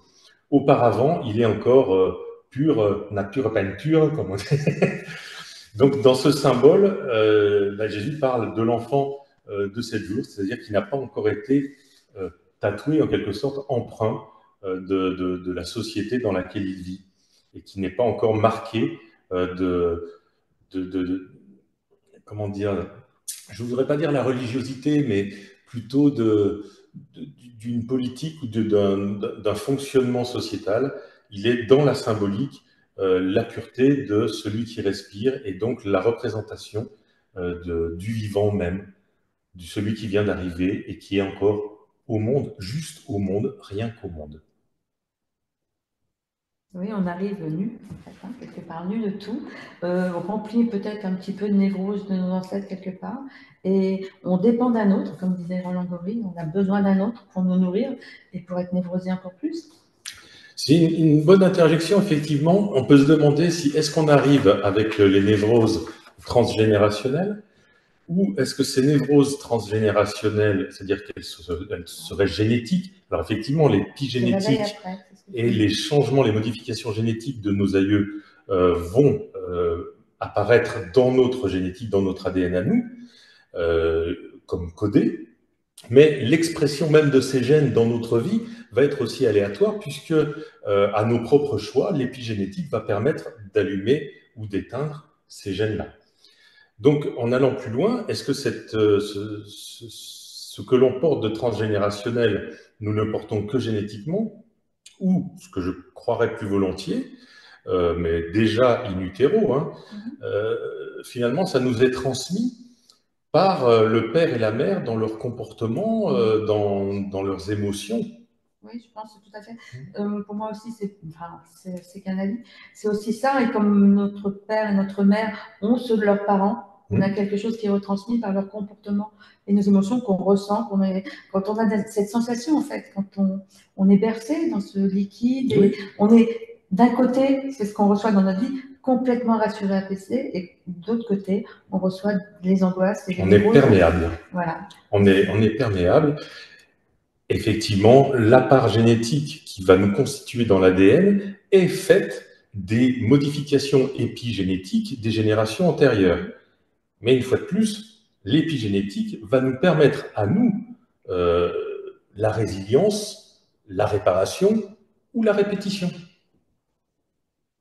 Oui, oui, pourquoi pas. Mais alors aussi, quand on est comme ça, on n'a plus ce qui nous manque en première intention, ce qu'on recherche toujours, je pense, en mettant ces barrières névrotiques. On recherche ce bercement dans le liquide où on était rassuré, en fait, où on était en lien avec l'univers, avec notre maman, où on faisait un petit peu un tout. Et je pense que cette fusion, en fait, qui était entre la mère et l'enfant, avec aussi un petit peu l'univers, c'est quelque chose qu'on recherche toujours quelque part. Oui. Le fait d'avoir été posé par terre, c'est ce qui a aussi libéré nos angoisses, créé nos angoisses. C'est-à-dire, on est là au milieu de rien, on ne touche plus rien, on est, mais sans être vraiment. On est par moment. C'est très angoissant, c'est notre vie. Je pense que notre vie vient de ça, en fait, de ce moment où on est posé en dehors d'eux. Selon certains, oui, et notamment chez les Kleiniens, puisque Mélanie Klein parlait de cette position schizoparanoïde, où l'enfant s'aperçoit finalement qu'il a de nouveau ces moments de fusion où il est un quand il prend le sein, mais il ne sait pas que le sein est donné par un tiers. Pour lui, il crée le sein. Donc les moments où finalement il se rend compte qu'il y a le bon sein, enfin il a l'impression qu'il y a le bon sein qui est là et le mauvais sein qui le fait attendre, qui se rend compte que finalement les deux appartiennent à une seule même personne, à la mère, qui est donc détachée de lui, eh ben, on pourrait rejoindre cette vision de Jésus qui dit, eh ben, du 1, vous avez fait le 2. Mais cette fusion à la mère, c'est une fusion, comme tu le dis très bien, au monde. Nous sommes au monde en étant... nous sommes la mère, nous sommes le monde. Notre monde, on ne fait pas deux avec le monde quand on est bébé. Ce qui va nous amener justement à la position schizoparanoïde qui va déboucher sur la dépression archaïque du nourrisson.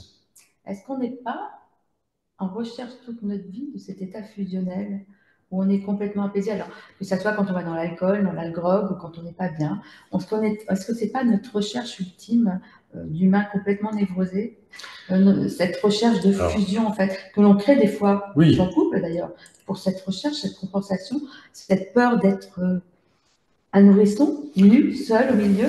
Oui, ça peut être effectivement une manière de voir les choses. Hein. Excuse-moi. C'est une interrogation, c'est pas une manière de voir. Oui, mais là on rentre dans un autre débat, c'est-à-dire que s'il y a besoin d'un objet tierce, comme de l'alcool, ou comme une dépendance affective, ce qu'Irving Yalom appelait finalement projeter dans l'autre un sauveur, hein, s'il y a besoin de ça, c'est que la mère n'a pas été suffisamment bonne, dirait Winnicott, et qu'elle ne nous a pas appris à nous rassurer par nous-mêmes. Donc on a toujours besoin d'un objet extérieur, de l'alcool, de la drogue ou une personne tierce dans notre couple pour nous rassurer.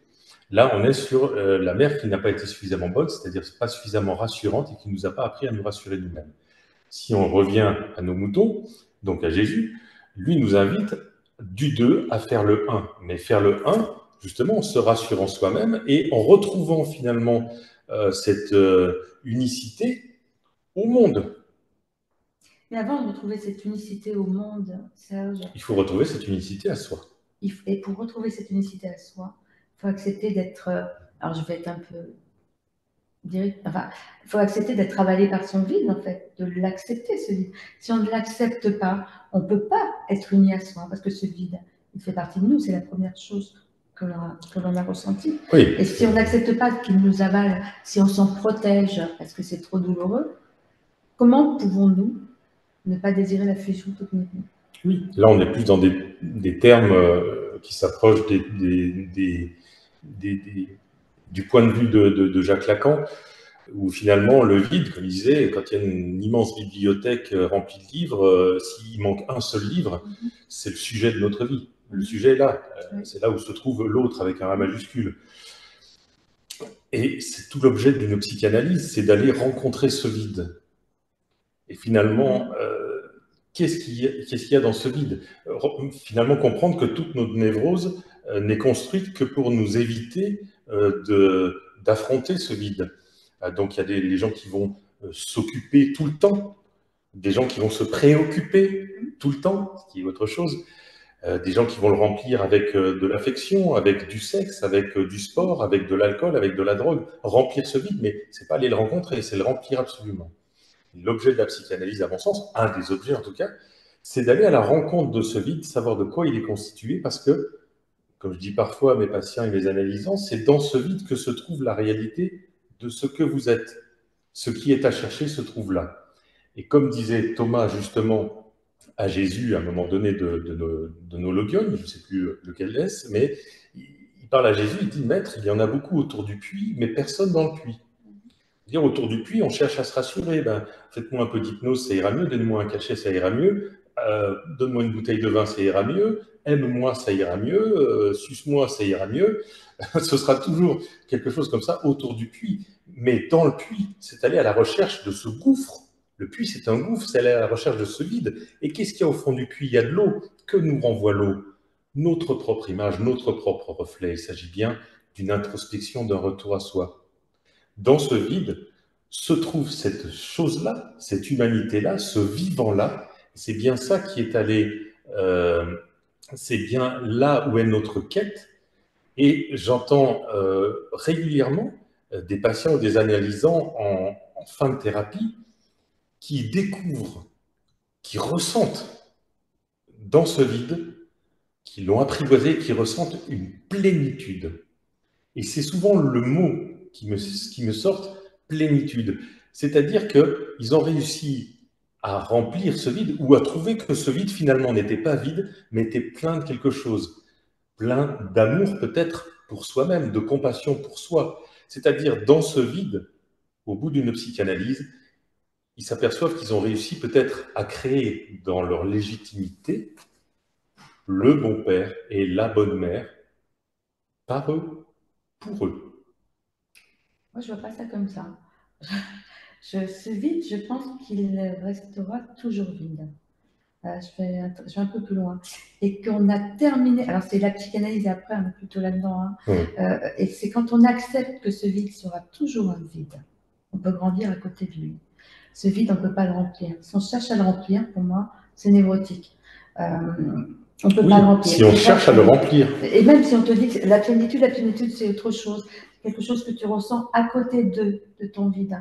Mais ce vide reste un vide.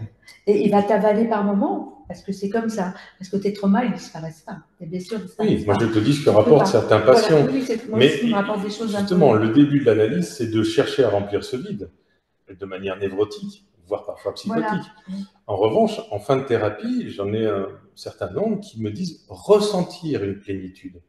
Oui, mais elle est à côté du vide, en fait. C'est peut-être, alors elle est à côté du vide, ou c'est peut-être simplement le sentiment d'avoir fait la paix avec ce vide et d'avoir appris à vivre à côté. On n'a jamais fait la paix avec le vide, c'est ce que je dis bien à mes patients. Ne cherchez pas à faire la paix avec ce vide, vous ne la ferez jamais. Il faut accepter ce vide. Ça ne passe que par l'acceptation. Mais accepter, ça veut dire faire la paix. Pas forcément, pas forcément. Si. Alors là, il y a deux termes. Soit tu acceptes les choses par résignation, soit tu acceptes les choses par renonciation. Ni l'un ni l'autre, mais c'est pas la peine non plus. Alors, si tu acceptes les choses par résignation, c'est-à-dire que tu acceptes, mais tu sais, ce sera toujours là et c'est souffrant. Tu subis. Si c'est par renonciation, comme on dit, renoncer avec grâce, c'est que tu acceptes que ce vide sera toujours là, mais que tu as renoncé, pas que tu t'es résigné, que tu as renoncé à le remplir. Et donc, tu as fait la paix. Tu renonces à le remplir, mais pas en souffrir.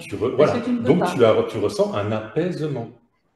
Oui, sur le moment, mais il faut savoir que tu vas en ressouffrir. Voilà, tu vas en ressouffrir, qu'il reviendra, mais par contre, plus il reviendra. Attention de ne pas confondre le vide et la névrose. Hein. Oui, je ne confonds pas le vide et la névrose. La névrose peut revenir, peut réactiver. Tout à fait, la névrose peut se réactiver, mais le vide sera toujours là. Et le vide va induire la névrose, la réactivation de la névrose. Le vide va induire la réactivation de la névrose, oui, tout à fait d'accord. Après, voilà, mais comme disait le philosophe, avant de philosopher, définissons nos termes. Parce que parfois, on parle de la même chose, on est sur la même longueur d'onde. Oui, mais je pense que nous, on est sur la même longueur d'onde. Voilà, et quand on emploie des termes différents, on peut penser, croire qu'on ne se comprend pas, alors que ce n'est pas le cas. Mais de toute façon, nos patients, quand ils rentrent, enfin, moi, je leur dis très bien, évidemment, il ne faut pas qu'ils attendent d'eux de ne pas le sentir, ce vide. Il ne faut pas qu'ils attendent d'eux de ne plus être blessés, de ne plus être névrosés. Ce n'est pas du tout le but. Oui, moi j'emploie souvent le terme d'apprivoiser ce vide. Voilà, apprivoiser. Apprivoiser sa névrose aussi. Oui, tout à fait. C'est propre blessure. Tu as encore un peu de temps? Oui. Ok. Le 5. Jésus a dit, connais celui qui est devant ton visage, et ce qui t'est caché te sera dévoilé, car il n'y a rien de caché qui ne se manifestera. Voilà. J'y vais avant parce que... Par rapport à ce qu'on a dit, c'est assez... Je pense que je n'ai pas dit... Je n'ai pas mis grand-chose. C'est assez compréhensible. Hein. Se connaître à travers la psychanalyse où l'inconscient s'exprime, où ce qui est refoulé prend forme, pour éviter au corps d'exprimer par une douleur physique ce qui n'a pu être nommé.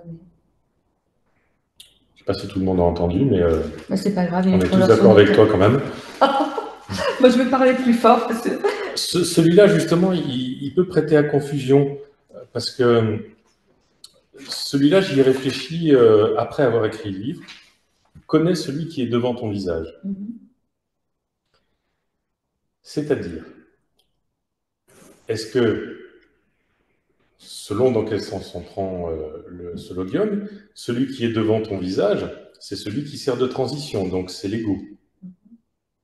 Ou, si on prend dans l'autre sens, celui qui est devant, en amont de ton visage, c'est le soi, celui qui respire.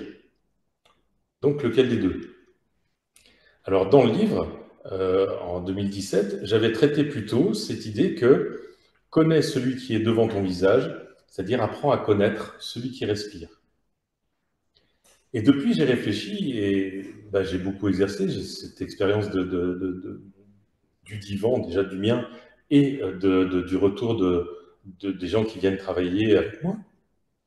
Et je me suis dit, ça peut être intéressant d'interpréter ça comme étant « connais celui qui est devant ton visage », c'est-à-dire celui qui te sert d'armure, celui qui est l'ego. Parce qu'effectivement, en décortiquant l'ego, en comprenant de quoi il est fait et pourquoi il réagit comme ça, quels sont ses processus, ça va nous en dire long sur celui qui respire. Dis-moi quels sont tes mécanismes de défense et je te dirai qui tu es. Donc, il peut être envisagé dans les deux sens. C'est ça qui est très intéressant, justement. C'est bien l'évolution que tu y apportes. Moi, je trouve cet évangile selon Thomas d'une puissance extraordinaire parce que, au fur et à mesure de notre vie, ça fait cette année 36 ans que je l'étudie, on va voir des angles, des facettes différentes, toutes complémentaires. Il n'y a pas vraiment de contradiction dans ce qu'il dit, mais la compréhension s'enrichit. Donc, il est vraiment à l'œuvre, un petit peu comme, je dirais, le Dao De Jing de Lao Tzu. Mais voilà, celui-là me parle davantage. Après, le Dao De Jing, ça dépend des traductions aussi. Il y a des traductions qui sont qui vont plus nous parler, nous occidentaux, que des traductions qui sont peut-être plus obscures ou plus ésotériques. Donc, mais je rapprocherais volontiers, s'il y a un livre au monde avec lequel je rapprocherais l'évangile selon Thomas, ce serait le Tao Te Ching de Lao Tzu. Ok. Il ne peut plus rien voir. Ou c'est l'âge, je ne sais pas. Le 6. Ses disciples l'interrogèrent et lui dirent: veux-tu que nous jeûnions? Comment prierions-nous? Comment donnerions-nous à l'aumône? Et qu'observerions-nous en matière de nourriture? Jésus dit: ne dites pas de mensonges, ce que vous récusez, ne le faites pas, parce que tout est dévoilé à la face du ciel. Il n'y a en effet rien de caché qui ne se manifestera. Et il n'y a rien de découvert qui restera sans être dévoilé. Mentir au soi par le jeu? Se plier à un paraître, des normes, jouer sa vie comme une pièce de théâtre en s'identifiant à un autre. Dissimuler de ce fait nos véritables pensées, ce qui est inconscient en nous, et reproduire sous une forme répétitive des dysfonctionnements de manière systématique. Fuir ce que l'on recherche ou chercher ce que l'on fuit.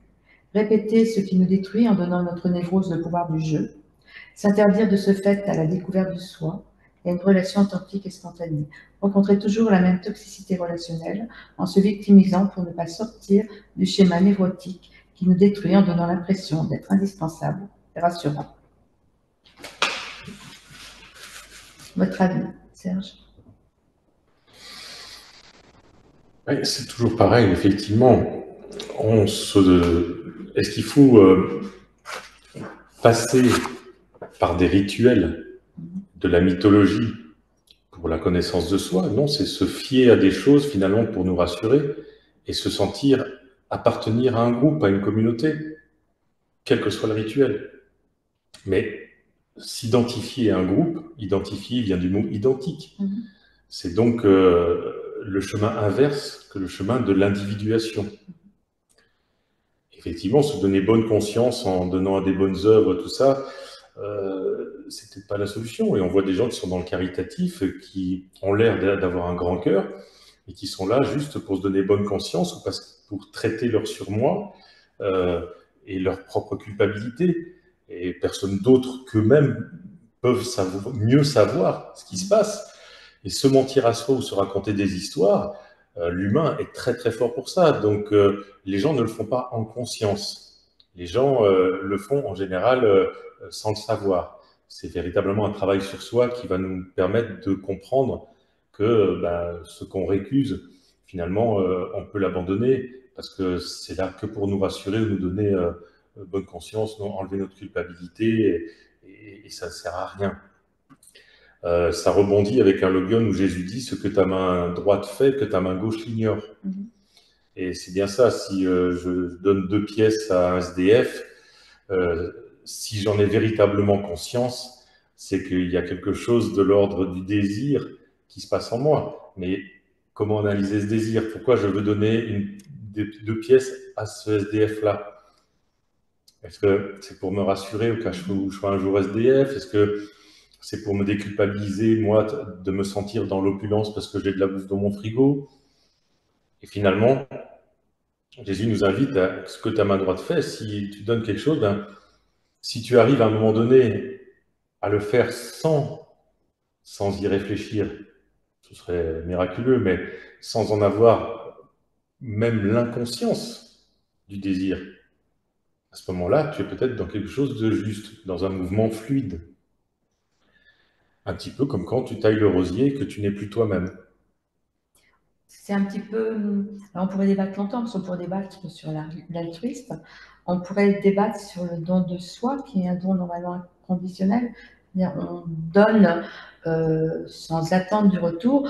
Désirer du retour, c'est possible, ça reste quelque chose de possible, mais sans attendre de retour. Et ça, c'est comme l'altruisme, c'est un petit peu ça. Théoriquement, le véritable altruisme, c'est pas attendre. Oui, mais ça n'existe pas. Parce que pas sûr. Ça, même si on croit que l'altruisme existe parce qu'on n'attend pas de retour de la personne, le retour, nous l'avons de nous-mêmes à nous-mêmes. Pas Se forcément. donner bonne conscience, c'est déjà avoir un retour de soi, pour soi. L'altruisme, c'est pas forcément se donner bonne conscience. Non, c'est un exemple que je donne. Voilà. Alors ça peut être, parce que l'altruisme, ça peut Voilà. par exemple, Mais ça peut être, mais on peut l'acte, vouloir donner, on peut simplement donner naturellement parce que c'est comme ça, sans attendre de retour. Enfin, sans attendre de retour de la personne. de la personne, mais Oui. même de l'univers. Alors, c'est vrai, je veux dire quelque part, le fait de donner peut te remplir, c'est ce que tu veux Oui, dire par avoir là. une perception de soi. Hein? Déjà, donner sans attendre de l'autre nous amène à une perception de nous-mêmes qui est plutôt gratifiante, valorisante. Pas toujours. Des fois, c'est l'inverse. En tout cas, il se passe quelque chose, C'est ça, la et question. surtout de l'ordre de l'inconscient. Mais, et ça on peut en discuter en termes psychanalytiques, est-ce que le don gratuit existe? Oui. Moi, je pense que oui. Moi, je pense que non. Ben, moi, je pense que oui. Je pense qu'on peut donner, à partir du moment où tu désires un retour, et que c'est qu'un désir et que tu veux passer à autre chose. De toute façon, je vais travailler là sur un film, non, je vais pas le dire, parce que je vais travailler sur un film, un long métrage, qui va me faire travailler dans ce sens-là. Je ne vais pas en dire plus pour l'instant, parce que c'est pas, le réalisateur ne veut pas qu'on en dise plus. En fait, l'idée, c'est le don de soi, d'une façon inconditionnelle, et arriver qu'il n'y ait rien en retour, en fait. Rien en attendre en retour, ou si on en attend quelque chose en retour, passer dans la résilience, on sera dans autre chose. Ce sera le sujet du film. Mais ne rien entendre en retour, évidemment que ça remplit, mais pas forcément. Des fois, donner de toi te vide et te remplit pas. C'est pas vrai. Oui, mais si ça te vide et que ça ne te remplit pas, c'est qu'il y a quelque chose de névrotique à cet endroit-là. Si ça te vide, si c'est énergivore, c'est qu'il y a quelque chose de névrotique. En tout cas, ça répond à un bénéfice secondaire inconscient. Non, parce que le don de soi peut être une histoire d'énergie, une histoire de tout universel, et c'est pas forcément névrotique. En tout cas, ça te fait du bien d'y croire. Et toi aussi. On va essayer d'aller jusqu'au 10. Hein. Alors, le 7. Jésus a dit, « Heureux est le lion que l'homme mangera, et le lion sera homme. Et souillé est l'homme que le lion mangera, et le lion sera homme. » Le corps est notre partie animale, et nous pensons régner sur lui avec notre jeu, alors que seul le soi, qui unifie le corps et l'esprit, ouvrira la porte du tout, du regard de la gnose et de la psychanalyse. Cela peut évoquer un proverbe chinois. Oui, ben tu vas me le dire, si la pierre tombe sur l'œuf, l'œuf se casse, et si l'œuf tombe sur la pierre, l'œuf se casse. Ça, c'est tout. Ah, vas-y, développe. Alors, je peux continuer si tu veux. Le lion est notre moi, car il interagit avec le monde extérieur. C'est la partie visible, le jeu, la partie la plus profonde, reliée à la force vitale de l'univers anthropique et dans notre inconscient. Le soi qui relie le corps et l'esprit ouvre la porte de la profondeur, dépassant l'ego ultime, barrière de la connaissance et de ce qui respire en nous. C'est toi aussi. Ce slogan a été très controversé jusqu'au moment où certains traducteurs pensaient que c'était une faute de frappe dans l'évangile selon Thomas, dans le manuscrit copte. Ils disaient, bah non, ça ne peut pas être 2 fois et le lion sera homme. Donc le deuxième, ça doit être et l'homme sera lion. Et non, justement, si on ne l'interprète pas au sens gnostique, je rappelle que ça vient du mot gnose, connaissance, comme disaient justement les prêtres hellénistes et les gnostiques de l'époque, gnosis et épignosis, la connaissance et la reconnaissance. Connaissance universelle dont on parle bien évidemment. On est sur le lion, effectivement, soit la partie de l'ego, soit la partie animale en nous, la partie instinctive, et soit effectivement le soi, c'est-à-dire l'évolution, le grandissement de notre esprit, de notre âme, entre guillemets, sans la séparer du corps, de notre connaissance, va permettre à la chair, le lion, et donc à l'ego qui en sert d'interface, d'être cet homme, cette femme spirituelle, en tout cas avertie, en tout cas, comment dire, comment on pourrait dire ça, pas abouti, parce que l'aboutissement, c'est quand même que la mort, je dirais cet accomplissement. Soit cet accomplissement de ce qui nous a été donné au départ, la conscience de notre conscience, on en fait quelque chose pour le reste de l'espèce et en se reconnectant au monde. Et là, le lion sera homme. C'est-à-dire que le lion, il sera cet être accompli. Soit cette conscience de la conscience, on s'en sert pour soi, à remplir son ego, à remplir ses poches, à remplir son désir de pouvoir, et là finalement on ne s'accomplit pas, on accomplit juste les desseins du lion qui veut juste bouffer et maintenir son territoire, en pissant tout autour, et là c'est le lion qui sera homme. Un petit peu complexe à comprendre, ça pourrait faire l'objet de toute une conférence. Ah ben on y reviendra. De toute façon, là, on est parti, je pense qu'on va appeler ça... il y a une suite, quoi. Ouais. On va faire ça, ça va être... Dynastie. Ah, voilà. On va parler de la dynastie du livre de M. Sommer, parce que là, je pense que vous allez on va en avoir pas mal, et justement... Ça sera... Les feux de la psychanalyse. Voilà, les feux de la psychanalyse, et ça sera un réel plaisir, d'ailleurs, de continuer cela. Donc là, on va essayer quand même d'aller jusqu'au 10e. Alors le 8, il a dit, l'homme est comparable à un pêcheur avisé qui avait jeté son filet à la mer. Il le retira de la mer, plein de petits poissons. Parmi eux, le pêcheur avisé trouva un gros poisson. Un gros et bon poisson. Il rejeta tous les petits poissons au fond de la mer. Il choisit le plus gros poisson sans peine, que celui qui a des oreilles pour entendre. Tu lis pas très bien, tu as perdu cognitivement un peu, hein, bon, ça fait l'âge. Non, mais il y a plus non, mais moi lumière. aussi, j'avoue. On en est 8. Il n'y a plus de lumière, hein, je commence à avoir du mal à voir. Vous voyez encore? Du moment qu'ils nous entendent, c'est d'accord. Ouais. Alors, aller pour renforcer la puissance du jeu, on est souvent dans le jeu, nous fait oublier l'essence même du soi. On veut tout et tout de suite. Le beurre, l'argent du beurre et plus de la crémière. Non, mais écoute, je n'ai pas pu m'empêcher. Une Mercedes décapotable.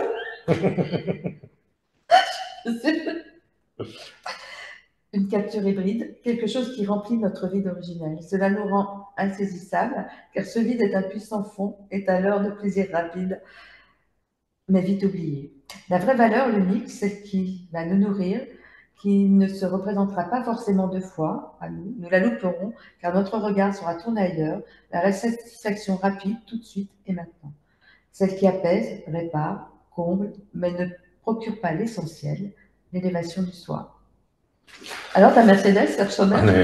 Elle marche bien. On est véritablement au cœur du désir, peut-être version Lacan d'ailleurs, hein, faire le tri dans qu'est-ce qu'on désire vraiment, comprendre nos désirs. Quel est le véritable désir et quel est le désir avec bénéfice secondaire, le désir de devenir psychanalyste, le désir de maintenir une névrose, parce que tant que j'ai cette névrose, je me plains et les gens s'intéressent à moi. Et finalement, parvenir pendant la psychanalyse à hiérarchiser ses priorités. On ne peut pas garder tous les poissons. Et quel est le véritable désir? Celui qui va nous permettre de nous sentir à 80 balais un être accompli.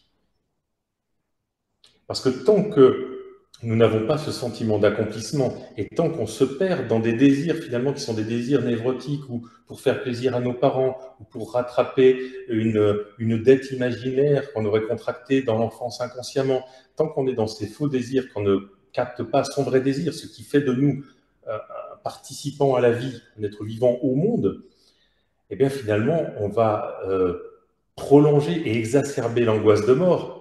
Puisque tant qu'on ne fait pas son véritable désir, tant qu'on ne s'accomplit pas, le temps, l'échéance du temps nous ramène vers cette mort et nous fait pousser inconsciemment. Irving Yalom parlait d'une membrane, en quelque sorte, de l'inconscient avec l'angoisse de mort qui pousse pour venir se conscientiser. Il se dit, mais j'ai de moins en moins de temps. Aurais-je le temps? Peut-être... faire mon premier saut en parachute, ben, tu peux le faire à 75 ans, passer mon bac à 80 ans, ou ça peut être n'importe quoi, mais ce pourquoi je suis fait, la plupart des gens vont dire « j'en sais rien ». Il s'agit bien, dans la psychanalyse, d'aller finalement nettoyer les névroses. On parle souvent d'un oignon où on va éplucher les couches successives pour arriver au cœur du désir. Quel est le cœur du désir? Ce pourquoi on est fait, ce qui va nous permettre la sublimation freudienne de rendre finalement notre propre désir comme étant la singularité que l'on donne au monde, au reste de l'espèce sapiens, pour l'enrichir.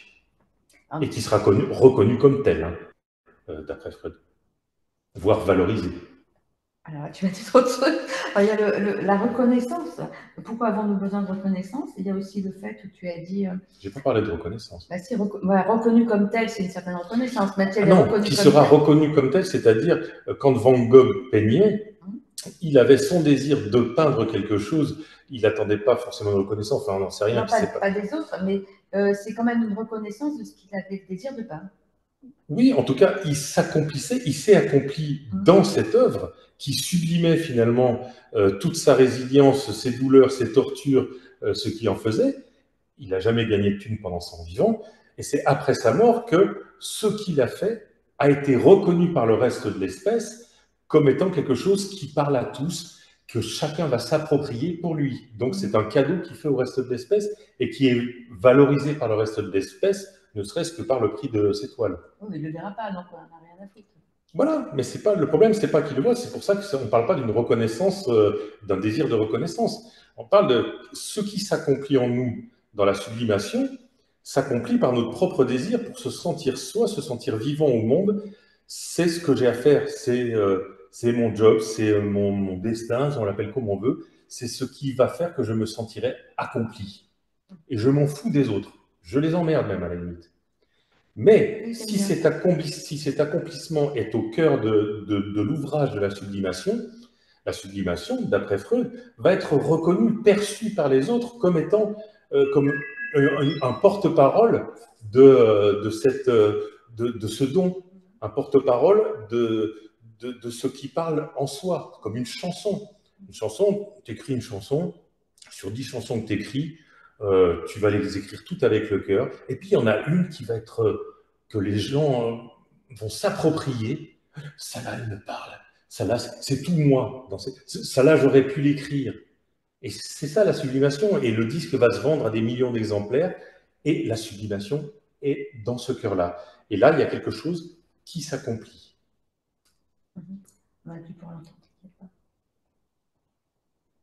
Je t'écoute. Non, mais... Oui, pas que ça sonne en même temps, hein, sinon ça va nous faire chier. Tu disais aussi, parfois on a besoin, alors je ne vais pas prendre exactement tes mots, mais c'est plutôt mon ressenti, les mots peuvent être changés, de jeter la névrose à la tête de quelqu'un d'autre, mais c'est peut-être justement pour la reconnaître, pour la voir, hein, et pour en faire quelque chose. Quand je dis je vous emmerde... Non, dans ta conversation, j'ai retenu ça. Le besoin de... Tu n'as pas pris le mot jeter, mais tu as dit quelque chose dans ce sens-là, non? Non. Dans ton saute. Donc, on t'a dit quelque chose dans ce sens-là. Tout à l'heure, j'ai répondu. Je lui ai dit, voici que le semeur sortit. Il remplit sa paume, la jeta. Quelques graines en fait tombèrent sur le chemin. Les oiseaux vinrent et les picorèrent. D'autres tombèrent sur la rocaille et ne prirent pas racine dans la terre, ni ne firent lever d'épis vers le ciel. Et d'autres tombèrent sur les épines, elles étouffèrent la semence, et le ver la mangea. Et d'autres tombèrent sur la bonne terre, elle donna bon fruit vers le ciel, il en vint 60 par mesure, et 120 par mesure. C'est bon. Toujours croire en soi et tenter encore et encore. Choisir un chemin, se dire que l'échec nous ouvrira la porte d'un autre chemin. Que le regret n'est qu'un parasite sans signification, car nous ne pourrons jamais comparer ce qui n'a pas été fait. Ne pas s'endormir dans la complétude illusoire, car ce qui est fait avec le cœur, sans manipulation et avec sincérité, trouvera son sens. En psychanalyse, la confiance est le lien qui permet d'entendre sa nature profonde. Trouver la confiance de ce que l'on ne sait pas encore, en s'éloignant du tout savoir et de nos plus profondes certitudes. À vous, Monsieur Sommer. C'est tout à fait ça. Il y a une inscription sur la grande mosquée de Fatehpur-Sikri au nord de l'Inde qui est attribuée à Jésus et qui dit « Le monde est un pont, passe dessus, mais ne t'y établis pas à demeure ». Donc il s'agit bien de ça, comme à un moment donné où dans le Logun 42, c'est le Logun le plus court de l'évangile selon Thomas, ils disent « Soyez passants ». C'est-à-dire cette impression d'être, j'aime pas dire en marche parce que ça va nous ramener à une politique de merde, mais d'avancer constamment. Et le semeur, pas le sommaire, hein, c'est pas le même, c'est celui qui va jeter des graines finalement, mais pas jeter des graines à un endroit, attendre et vouloir absolument que ça pousse là. Parce que finalement, l'univers ne veut peut-être pas ça, et notre accomplissement, c'est-à-dire le désir inconscient que l'on a, n'est peut-être pas à ce bon endroit, ni dans cette bonne temporalité. Donc, je dirais que, entre guillemets, la sagesse serait de semer. Et puis, souvent, moi j'ai l'habitude de dire, on sème partout, et puis là où ça pousse, c'est ma direction. Un petit peu comme quand je faisais des concerts, puis que je balançais des blagues, parce que ça me faisait plaisir de balancer des blagues et ça me faisait rire. Si ça fait rire, tant mieux. Si ça ne fait pas rire, j'en ai rien à foutre. Ça fera rire peut-être dans un autre concert, et peut-être ça va faire rire 2 personnes, et j'aurai amené de la joie à 2 personnes. Les autres n'auront pas compris ma blague de merde. Et c'est pas grave. Je suis là pour semer. Je ne suis pas là pour attendre que ça pousse. Alors le 10, Jésus a dit, j'ai jeté le feu sur le monde et voici que je le préserve jusqu'à ce qu'il embrase.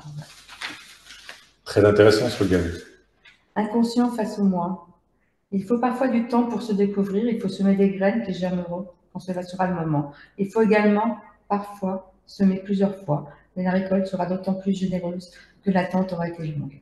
Semer quelque chose de soi sans chercher à convaincre, en laissant le temps au temps et la semence à son devenir. Accepter de ne pas avoir le contrôle pour que la lumière, une fois trouvée, illumine le monde. Accepter de ne plus chercher pour enfin trouver.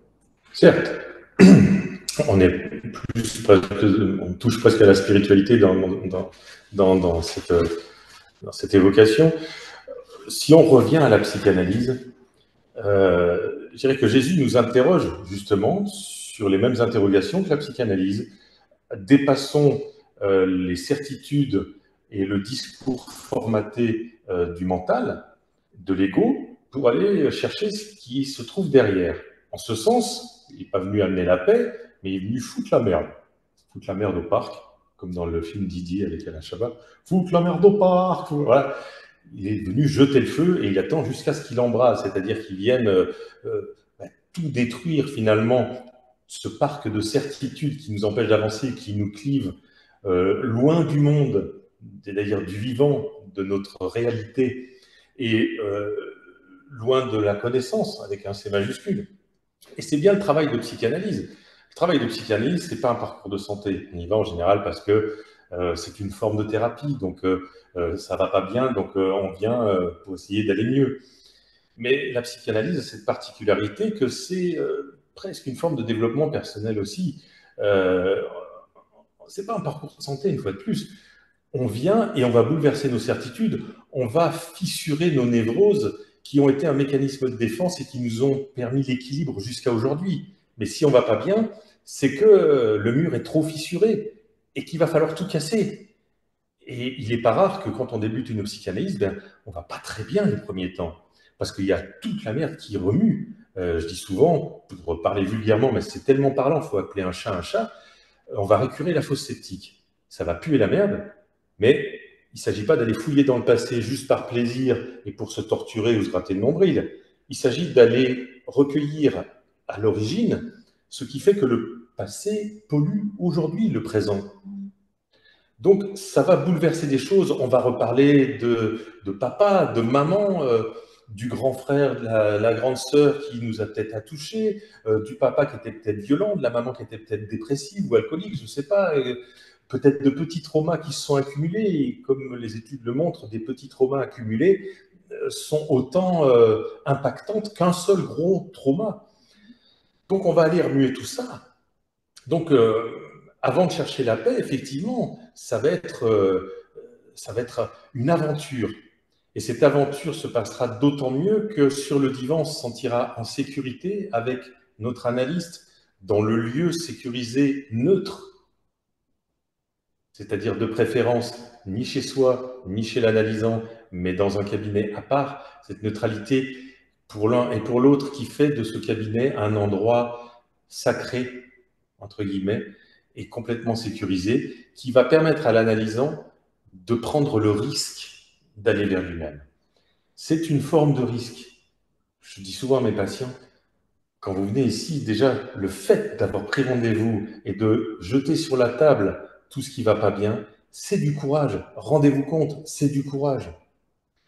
Oui, c'est courageux, oui, c'est une aventure, oui, c'est une prise de risque, et parce que derrière, effectivement, on va faire la politique de la terre brûlée sur tout ce qui concerne nos croyances, nos convictions, on va tout remettre en question, on va déstabiliser, mais pour acquérir cette rencontre avec le vrai soi, celui qui ne demande qu'à s'accomplir, celui est le seul qui écrit son histoire, celui qui respire. Alors là, on devait faire une fois, mais on s'en doutait un petit peu. Donc, ça va être le divin sur le divan, 10 séances.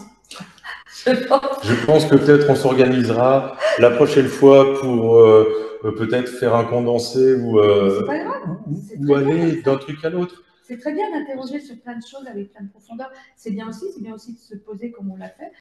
À très vite. À bientôt, Marie.